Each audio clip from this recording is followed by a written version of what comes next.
ਤੁਸੀਂ ਇੱਕ ਪਾਸੇ ਉਹਨਾਂ ਤੇ ਭਰੋਸਾ ਕਰਦੇ ਹੋ ਕਿ ਸਿੱਧੂ ਸਾਹਿਬ ਪੰਜਾਬ ਲਈ ਕੁਝ ਚੰਗਾ ਕਰਨਾ ਚਾਹੁੰਦੇ ਨੇ ਤੇ ਦੂਜੇ ਪਾਸੇ ਜਦੋਂ ਉਹਨਾਂ ਦੀ ਸਰਕਾਰ ਬਣਦੀ ਹੈ ਤੁਸੀਂ ਉਹਨਾਂ ਨੂੰ ਸਲਾਹ ਦੇਣ ਦੀ ਜਿਹੜੀ ਸਹਿਮਤੀ ਹੈ ਉਹ ਵਾਪਸ ਲੈ ਲੈਂਦੇ ਹੋ। ਇਹ ਜਿਹੜਾ ਪ੍ਰਗਟ ਸਿੰਘ ਸਿੱਧੂ ਸਾਹਿਬ ਜਾਂ ਹੁਣ ਚੰਨੀ ਸਾਹਿਬ ਸੀਐਮ ਬਣੇ ਨੇ, ਮੈਂ ਇਹ ਤਾਂ ਨਹੀਂ ਕਹਿੰਦਾ ਵੀ ਇਹ ਬਹੁਤ ਉਹ ਹੈ, ਪਰ ਇਹ ਇੱਕ ਬਦਲਾਅ ਦੀ ਨਿਸ਼ਾਨੀ ਸੀ। ਇਹ ਬਦਲਾਅ ਨਹੀਂ ਚਾਹੁੰਦੇ। ਜਿੱਦੇ ਆਪਣੇ ਉਹ ਕਹਿਣਗੇ ਲੋ ਪਿਆਰ ਲਾਲ ਗਰਗ ਛੱਡ ਗਿਆ, ਹੁਣ ਇਹ ਡਾਊਨ ਆ ਜਾਣਗੇ। ਜਿੱਦੇ ਡਾਊਨ ਨੇ ਉਹ ਕਹਿੰਦੇ ਹੁਣ ਤਾਂ ਪਿਆਰ ਲਾਲ ਗਰਗ ਵੀ ਛੱਡ ਗਿਆ, ਇਹ ਹੋਰ ਡਾਊਨ ਚਲੇ ਜਾਣਗੇ। ਸੋ ਮੈਂ ਇਸ ਕੰਟਰੋਵਰਸੀ 'ਚ ਨਹੀਂ ਜਾਣਾ ਚਾਹੁੰਦਾ ਸੀ। ਦੂਜੀ ਗੱਲ, ਮੇਰੇ ਮੋਢੇ ਤੇ ਰੱਖ ਕੇ ਕੱਲ੍ਹ ਨੂੰ ਚੰਨੀ ਸਾਹਿਬ ਨੂੰ ਬੋਲੀਆਂ ਮਾਰਨ ਵੀ ਆ ਦੇਖ ਲਓ ਸਿੱਧੂ ਦਾ ਸਲਾਹਕਾਰ ਤਾਂ ਐਂ ਕਹਿੰਦਾ ਤੁਸੀਂ ਐਂ ਕਿਉਂ ਨਹੀਂ ਕਰਦੇ। ਚਿੱਠੀ ਮੈਂ ਤੁਹਾਨੂੰ ਦੇ ਦਾਂਗਾ ਐਡੀ ਲੰਬੀ, ਜਿਹੜੀ ਮੈਂ ਚਿੱਠੀ ਲਿਖੀ ਉਹ ਪੜ੍ਹ ਕੇ ਪਤਾ ਲੱਗ ਜੂ ਝਟਕਾ ਕਿ ਇਹ ਵਿਰੋਧੀ ਧਿਰਾਂ ਲਗਾਤਾਰ ਤੁਹਾਡੇ ਉੱਤੇ ਅਟੈਕ ਕਰ ਰਿਹਾ ਸੀ। ਖਾਸ ਤੌਰ ਤੇ ਜਿਹੜਾ ਪਾਕਿਸਤਾਨ ਵਾਲਾ ਬਿਆਨ ਸੀਗਾ ਉਸ ਨੂੰ ਲੈ ਕੇ ਕੈਪਟਨ ਅਮਰਿੰਦਰ ਸਿੰਘ ਨੇ ਤੁਹਾਨੂੰ ਸਿੱਧੇ ਤੌਰ ਤੇ ਨਿਸ਼ਾਨੇ ਉੱਤੇ ਲਿਆ, ਠੀਕ ਹੈ। ਕੀ ਉਸ ਤੋਂ ਬਾਅਦ ਤੁਹਾਡੇ ਉੱਤੇ ਦਬਾਅ ਬਣਿਆ, ਨਵਜੋਤ ਸਿੰਘ ਸਿੱਧੂ ਨੇ ਕੋਈ ਦਬਾਅ ਹੋਇਆ? ਕੈਪਟਨ ਅਮਰਿੰਦਰ ਸਿੰਘ ਨੇ ਹੁਣ ਇੱਕ ਤਰੀਕੇ ਨਾਲ ਸਿੱਧੇ ਤੌਰ ਤੇ ਖੁੱਲ੍ਹ ਕੇ ਨਵਜੋਤ ਸਿੰਘ ਸਿੱਧੂ ਉੱਤੇ ਨਿਸ਼ਾਨੇ ਵੇਨ ਦਿੱਤੇ ਨੇ। ਸੰਕੇਤ ਇਹ ਵੀ ਦਿੱਤਾ ਕਿ ਨਵਜੋਤ ਸਿੰਘ ਸਿੱਧੂ ਨੂੰ ਸੀਐਮ ਬਣਨ ਤੋਂ ਰੋਕਣ ਦੇ ਲਈ ਉਹ ਹਰ ਇੱਕ ਕਦਮ ਚੁੱਕਣਗੇ। ਉਹਨਾਂ ਨੂੰ ਹਰਾਉਣ ਦੇ ਲਈ ਕੋਈ ਤਕੜਾ ਬੰਦਾ ਖੜਾ ਕਰਨਾ ਪਿਆ ਉਹ ਵੀ ਖੜਾ ਕਰਨਗੇ। ਬੀਜੇਪੀ ਕਹਿ ਰਹੀ ਹੈ ਕਿ ਕੈਪਟਨ ਸਾਹਿਬ ਰਾਸ਼ਟਰਵਾਦੀ ਹੈਗੇ ਨੇ ਤੇ ਅਸੀਂ ਉਹਨਾਂ ਦੀ ਸੋਚ ਨਾਲ ਸਹਿਮਤ ਹੈਗੇ ਹਾਂ, ਵੈਲਕਮ ਕਰਦੇ ਹਾਂ ਉਹਨਾਂ ਦਾ ਨਾ। ਤੇ ਕੈਪਟਨ ਸਾਹਿਬ ਕਹਿੰਦੇ ਨੇ ਕਿ ਨਵਜੋਤ ਸਿੰਘ ਸਿੱਧੂ ਦੇਸ਼ ਦੇ ਲਈ ਬੜਾ ਵੱਡਾ ਖਤਰਾ ਹੈਗੇ ਨੇ। ਕਦੇ ਕੈਪਟਨ ਸਾਹਿਬ ਰਿਜ਼ਾਈਨ ਕਰ ਰਹੇ ਨੇ, ਫਿਰ ਉਸੇ ਪਾਰਟੀ ਨੂੰ ਜੁਆਇਨ ਕਰ ਰਹੇ ਨੇ। ਫਿਰ ਜੇ ਰਿਜ਼ਾਈਨ ਕਰਿਆ ਸੀ ਕਾਂਗਰਸ ਤੋਂ ਵੱਡੀ ਸਟਾਰ ਕਰਕੇ, ਫਿਰ ਜੁਆਇਨ ਕਿਉਂ ਕਰੀ ਸੀ ਦੁਬਾਰਾ? ਪਹਿਲੀ ਗੱਲ, ਕੈਪਟਨ ਸਾਹਿਬ ਦੀ ਕਿਸੇ ਨਾਲ ਨਹੀਂ ਬਣੀ। ਕੈਪਟਨ ਸਾਹਿਬ ਕਿਸੇ ਨੂੰ ਪ੍ਰਧਾਨ ਨਹੀਂ ਚਾਹੁੰਦੇ। ਕੈਪਟਨ ਸਾਹਿਬ ਕਹਿੰਦਾ ਮੈਂ ਹੀ ਚੌਧਰੀ ਹਾਂ। ਤੇ ਨਵਜੋਤ ਸਿੰਘ ਸਿੱਧੂ ਪਾਕਿਸਤਾਨ ਦੇ ਨਜ਼ਦੀਕ ਹੈ, ਇਹ ਬੜਾ ਕਲੋਜ਼ ਹੈਗਾ, ਇਸ ਨੂੰ ਪੰਜਾਬ ਨੂੰ ਬੜਾ ਵੱਡਾ ਖਤਰਾ ਹੈ। ਔਰ ਇਹੀ ਸਟੇਟਮੈਂਟ, ਇਹੀ ਬਿਆਨ ਉਹਨਾਂ ਦਾ ਲਾਂਘਾ ਖੋਲ ਰਹੀ ਹੈ ਬੀਜੇਪੀ ਵਿੱਚ ਜਾਣ ਦੇ ਲਈ। ਬੀਜੇਪੀ ਵੱਲੋਂ ਵੈਲਕਮ ਹੋਣੇ ਸ਼ੁਰੂ ਹੋ ਗਏ ਨੇ ਉਹਨਾਂ ਨੂੰ।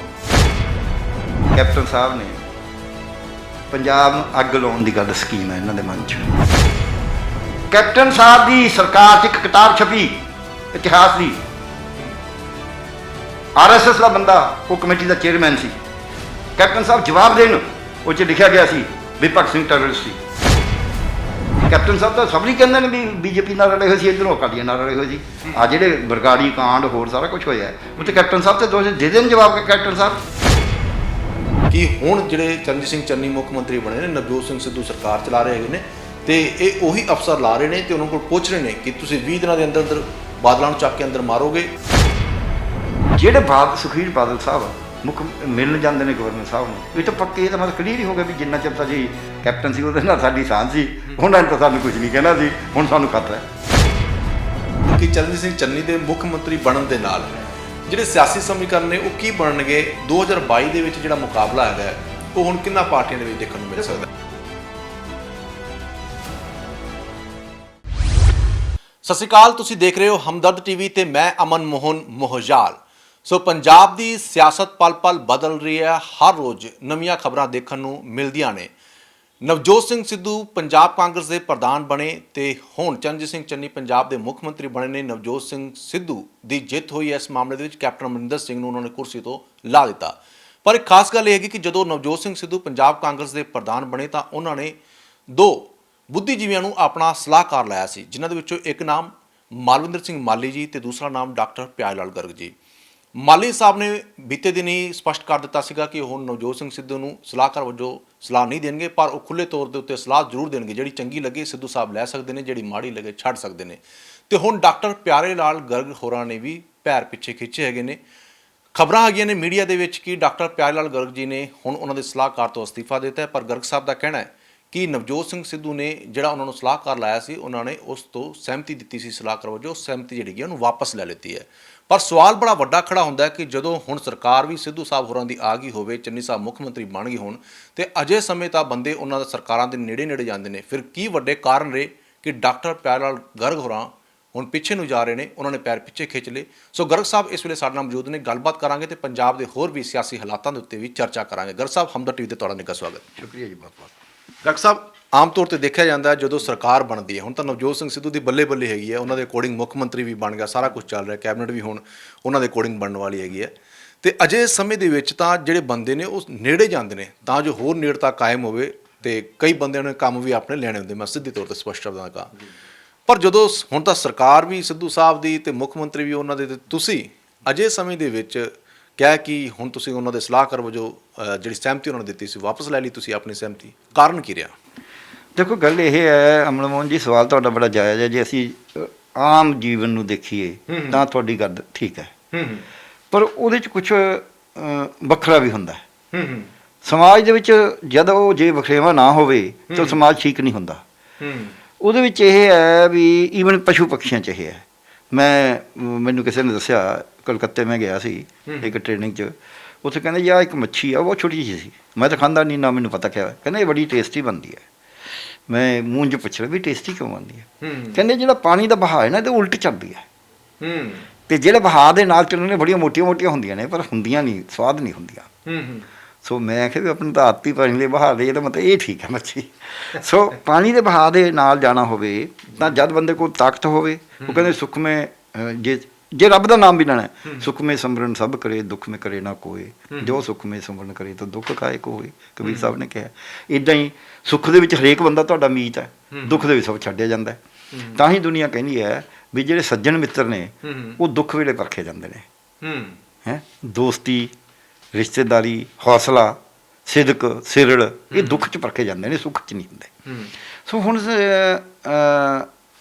ਪਰ ਬਹੁਤੇ ਲੋਕ ਜਿਹੜੇ ਨੇ ਉਹ ਸੁੱਖ ਦੇ ਨੇੜੇ ਰਹਿਣਾ ਚਾਹੁੰਦੇ ਨੇ, ਦੁੱਖ 'ਚੋਂ ਭੱਜਣ ਦੀ ਕੋਸ਼ਿਸ਼ ਕਰਦੇ ਨੇ। ਸਾਰੇ ਤਾਂ ਨਹੀਂ ਹੁੰਦੇ ਜੀ। ਜਦ ਤਾਂ ਸਿੱਧੂ ਸਾਹਿਬ ਨੇ ਸਲਾਹ ਦੇ ਵਾਸਤੇ ਗੱਲ ਕਹੀ, ਉਦੋਂ ਜੇ ਪ੍ਰਧਾਨ ਬਣੇ ਸੀ, ਅਤੇ ਤੁਹਾਨੂੰ ਪਤਾ ਮੈਂ ਕਿਹਾ ਵੀ ਮੈਂ ਜੋ ਕਿਹਾ ਉਹ ਸਭ ਮੀਡੀਆ 'ਚ ਆਇਆ ਹੀ ਹੋਇਆ। ਸੋ ਉਸ ਤੋਂ ਬਾਅਦ ਫਿਰ ਉਹਨਾਂ ਨੇ ਸਲਾਹ ਲਈ ਵੀ, ਉਹ ਮੈਂ ਸਲਾਹ ਦਿੱਤੀ ਵੀ, ਜਾ ਕੇ ਦਿੱਤੀ ਕਾਫੀ ਲੰਬੀ। ਉਦੋਂ ਮੈਨੂੰ ਹੋਰ ਜ਼ਿਆਦਾ ਚੰਗਾ ਲੱਗਿਆ ਵੀ ਸਿੱਧੂ ਸਾਹਿਬ ਸੱਚੀ ਕੁਛ ਕਰਨਾ ਚਾਹੁੰਦੇ ਨੇ। ਅਤੇ ਮੈਂ ਜਿੰਨੇ ਬਿਊਰੋਕਰੇਟ, ਜਿੰਨੇ ਪੋਲੀਟੀਸ਼ੀਅਨਾਂ ਨੂੰ ਮਿਲਦਾ, ਉਹਨਾਂ 'ਚ ਜਿਹੜਾ ਬਿਊਰੋਕਰੇਟ ਸੱਚੀ ਮੁੱਚੀ ਕੁਛ ਕਰਨਾ ਚਾਹੁੰਦਾ, ਉਹ ਗੱਲ 'ਚ ਬਰੀਕੀ ਨਾਲ ਸਮਝਦਾ ਹੈ। ਅਤੇ ਦੂਜੀ ਗੱਲ, ਉਹਨੂੰ ਆਪ ਨੂੰ ਵੀ ਸਮਝ ਹੁੰਦੀ ਉਸ ਇਸ਼ੂ ਦੀ। ਉਹ ਐਂ ਨਹੀਂ ਵੀ ਉਹਨੂੰ ਬੁਲਾ ਕੇ ਪੁੱਛੋ, ਉਹਨੂੰ ਪੁੱਛੋ, ਜਾਂ ਉਹੀ ਗੱਲ ਇੱਧਰ ਕਰ ਰਿਹਾ, ਸੋਣਾ ਇੱਧਰ ਰਿਹਾ, ਐਂ ਨਹੀਂ ਹੁੰਦਾ। ਸੋ ਮੈਂ ਬਹੁਤ ਸਾਰਾ ਮੇਰੇ ਜੀਵਨ ਦਾ ਇਹੋ ਜਿਹਾ ਤਜਰਬਾ ਹੈ ਵੀ ਜਿਹੜੇ ਸਿਆਸਤਦਾਨ ਜਾਂ ਪੋਲੀਟੀਸ਼ੀਅਨ ਜਾਂ ਪ੍ਰੋਫੈਸ਼ਨ ਮਾਹਰ, ਜਿਨ੍ਹਾਂ ਨੇ ਬੈਠ ਕੇ ਉਸ ਗੱਲ ਨੂੰ ਪ੍ਰੋਪਰਲੀ ਸੁਣਿਆ, ਇਹਦਾ ਮਤਲਬ ਕੁਛ ਕਰਨਾ ਚਾਹੁੰਦੇ ਨੇ। ਅਤੇ ਉਹਦੇ 'ਚ ਅਸੀਂ ਦੇਖਿਆ ਵੀ ਸੀ ਰੋਪੜ ਜ਼ਿਲ੍ਹੇ 'ਚ ਇੱਕ ਲਿਟਰੇਚਰ ਦਾ ਪ੍ਰੋਜੈਕਟ ਬਣਿਆ ਸੀ, ਵਿਨੀ ਮਹਾਜਨ ਜੀ ਸੀਗੇ DC। ਉਹ ਉਹਨਾਂ ਨੇ ਮੈਂ ਕਿਹਾ ਤੁਹਾਡਾ ਇਹ ਪ੍ਰੋਜੈਕਟ ਠੀਕ ਨਹੀਂ, ਕਹਿੰਦੇ ਫਿਰ ਮੈਨੂੰ ਲਿਖਾ ਦਿਓ। ਮੈਂ ਇੱਕ ਦਿਨ ਫਿਰ ਫਿਕਸ ਕਰਤਾ, ਉਹਨਾਂ ਨਾਲ ਕਰਾਇਆ, ਉਹਨਾਂ ਨੇ ਆਪ ਸਾਰਾ ਲਿਖਦੇ ਰਹੇ, ਅਤੇ ਉਹ ਪ੍ਰੋਜੈਕਟ ਫਸਟ ਆਇਆ ਦੇਸ਼ ਦੇ ਵਿੱਚ। ਅਟਲ ਬਿਹਾਰੀ ਵਾਜਪਾਈ ਜੀ ਤੋਂ ਅਸੀਂ ਇਨਾਮ ਵੀ ਪ੍ਰਾਪਤ ਕਰਿਆ। ਪ੍ਰਧਾਨ ਮੰਤਰੀ ਸੀ ਉਦੋਂ ਅਟਲ ਬਿਹਾਰੀ ਵਾਜਪਾਈ, ਮੈਂ ਭਾਰਤ ਸਰਕਾਰ ਦਾ ਸਲਾਹਕਾਰ ਸੀਗਾ ਸਾਖਰਤਾ ਦੇ ਉੱਤੇ। ਸੋ ਇੱਦਾਂ ਹੀ ਨਵਜੋਤ ਸਿੱਧੂ ਜੀ ਆਪ ਉਹਦੇ ਪੈਡ ਲੈ ਕੇ ਲਿਖਣ ਨੂੰ ਤਿਆਰ ਸੀਗੇ, ਪਰ ਕਿਉਂਕਿ ਹੁਣ ਉਸ ਜ਼ਮਾਨੇ 'ਤੇ ਇਸ ਜ਼ਮਾਨੇ ਦਾ ਬੜਾ ਫਰਕ ਪੈ ਗਿਆ। ਮੈਂ ਕਿਹਾ ਹੁਣ ਤੁਸੀਂ ਲਿਖਣ ਦੀ ਕੀ ਲੋੜ ਹੈ, ਲਿਖਣ ਵੇਲੇ ਗੱਲ ਸਮਝ ਨਹੀਂ ਆਉਂਦੀ ਉਨੀ, ਫਿਰ ਲਿਖਣ 'ਚ ਲੱਗਿਆ ਰਹਿੰਦਾ। ਤੁਸੀਂ ਇੱਥੇ ਮੈਂ ਕਿਹਾ ਵੀਡੀਓਗ੍ਰਾਫੀ ਕਰੀ ਜਾਓ, ਵੀਡੀਓ ਲਵਾ ਲਓ। ਉਹ ਲਾ ਲਿਆ ਇਕੱਲਿਆਂ ਨੇ। ਫਿਰ ਆਈ ਨਹੀਂ ਵੀ ਕੋਈ ਬੰਦਾ ਬੁਲਾਇਆ ਜੀ, ਕੋਈ ਸਹਾਇਤਾ ਕਰ ਰਿਹਾ ਜੀ, ਨਾ ਨਥਿੰਗ ਡੂ, ਕੋਈ ਤਾਮ ਝਾਮ ਨਹੀਂ। ਸੋ ਸਲਾਹ ਦੇ ਵਿੱਚ ਮੈਨੂੰ ਲੱਗਿਆ ਵੀ ਜਿਹੜੇ ਉਹਨਾਂ ਨੇ ਸਵਾਲ ਕਰੇ, ਜਿਹੜੇ ਉਹਨਾਂ ਨੇ ਆਪਦੀ ਓਪੀਨੀਅਨ ਦੱਸੀ ਵੀ ਮੈਂ ਐਂ ਕਰਨਾ ਚਾਹੁੰਦਾ, ਜਿਹੜੇ ਅਸੀਂ ਦੱਸਿਆ, ਜੋ ਸਾਨੂੰ ਆਖਿਆ ਸੀ ਫਾਈਨੈਂਸ ਦੇ ਬਾਰੇ, ਪੰਜਾਬ ਦੇ ਜਿਹੜੇ ਭਾਈਚਾਰੇ ਨੂੰ ਕਿਵੇਂ ਮੇਨਟੇਨ ਕਰਿਆ ਜਾਵੇ, ਸ਼ਹਿਰੀ ਲੋਕਾਂ ਨੂੰ, ਬਿਜ਼ਨਸਮੈਨ ਨੂੰ ਜਾਂ ਇੰਡਸਟਰੀਲਿਸਟ ਨੂੰ ਜਾਂ ਦੁਕਾਨਦਾਰ ਨੂੰ ਕਿਵੇਂ ਯਕੀਨ ਦਿਵਾਇਆ ਜਾਵੇ ਕਿ ਪੰਜਾਬ 'ਚ ਸ਼ਾਂਤੀ ਰਹੇਗੀ, ਅਤੇ ਪਿੰਡਾਂ 'ਚ ਭਾਈਚਾਰਾ ਜਿਹੜਾ ਬਣਿਆ ਉਹਨੂੰ ਟੁੱਟਣੋਂ ਕਿਵੇਂ ਬਚਾਇਆ ਜਾਵੇ, ਇਹ ਸਾਰੀਆਂ ਗੱਲਾਂ ਹੋਈਆਂ ਨੇ। ਠੀਕ ਹੈ। ਪਰ ਜੇ ਕੋਈ ਕਹੇ, ਹੁਣ ਲੋਕ ਤਾਂ ਇਹ ਕਹਿੰਦੇ ਨਾ ਵੀ ਇੱਥੇ ਖਬਰ ਹੋਣੀ, ਮੈਂ ਦੇਖ ਰਿਹਾ ਸੀ ਵੀ ਇਹਨਾਂ ਨੂੰ ਸੰਮਨ ਕਰਿਆ ਗਿਆ ਸੀ। ਸਾਨੂੰ ਕੋਈ ਸੰਮਨ ਨਹੀਂ ਕਰਿਆ, ਇਹਨਾਂ ਨੂੰ ਵਿਚਾਰਿਆਂ ਨੂੰ ਇਹ ਨਹੀਂ ਪੱਤਰਕਾਰਾਂ ਨੂੰ ਪਤਾ ਵੀ ਸੰਮਨ ਕ੍ਰਿਮੀਨਲ ਨੂੰ ਕਰਿਆ ਜਾਂਦਾ ਹੈ, ਦੋਸ਼ੀ ਨੂੰ ਕਰਿਆ ਜਾਂਦਾ ਹੈ। ਸੰਮਨ ਇੱਕ ਟੈਕਨੀਕਲ ਵਰਡ ਹੈ ਸਾਡਾ ਜੁਡੀਸ਼ਰੀ ਦਾ, ਅਤੇ ਇਹ ਆਪਦੇ ਕੋਲੋਂ ਹੀ ਲਿਖ ਦਿੰਦੇ ਨੇ। ਇਹਨਾਂ ਨੂੰ ਇਹ ਪਤਾ ਨਹੀਂ ਵੀ ਇਹਨਾਂ ਗੱਲਾਂ ਦੇ ਉੱਤੇ ਤਾਂ ਬੰਦਾ ਕਹਿ ਸਕਦਾ ਵੀ ਇਹਨਾਂ ਨੇ ਇਹ ਦੱਸਣ ਵੀ ਕਿਵੇਂ ਸੰਮਨ, ਇਹ ਸ਼ੋਅ ਮੀ ਦੀ ਸੰਮਨ।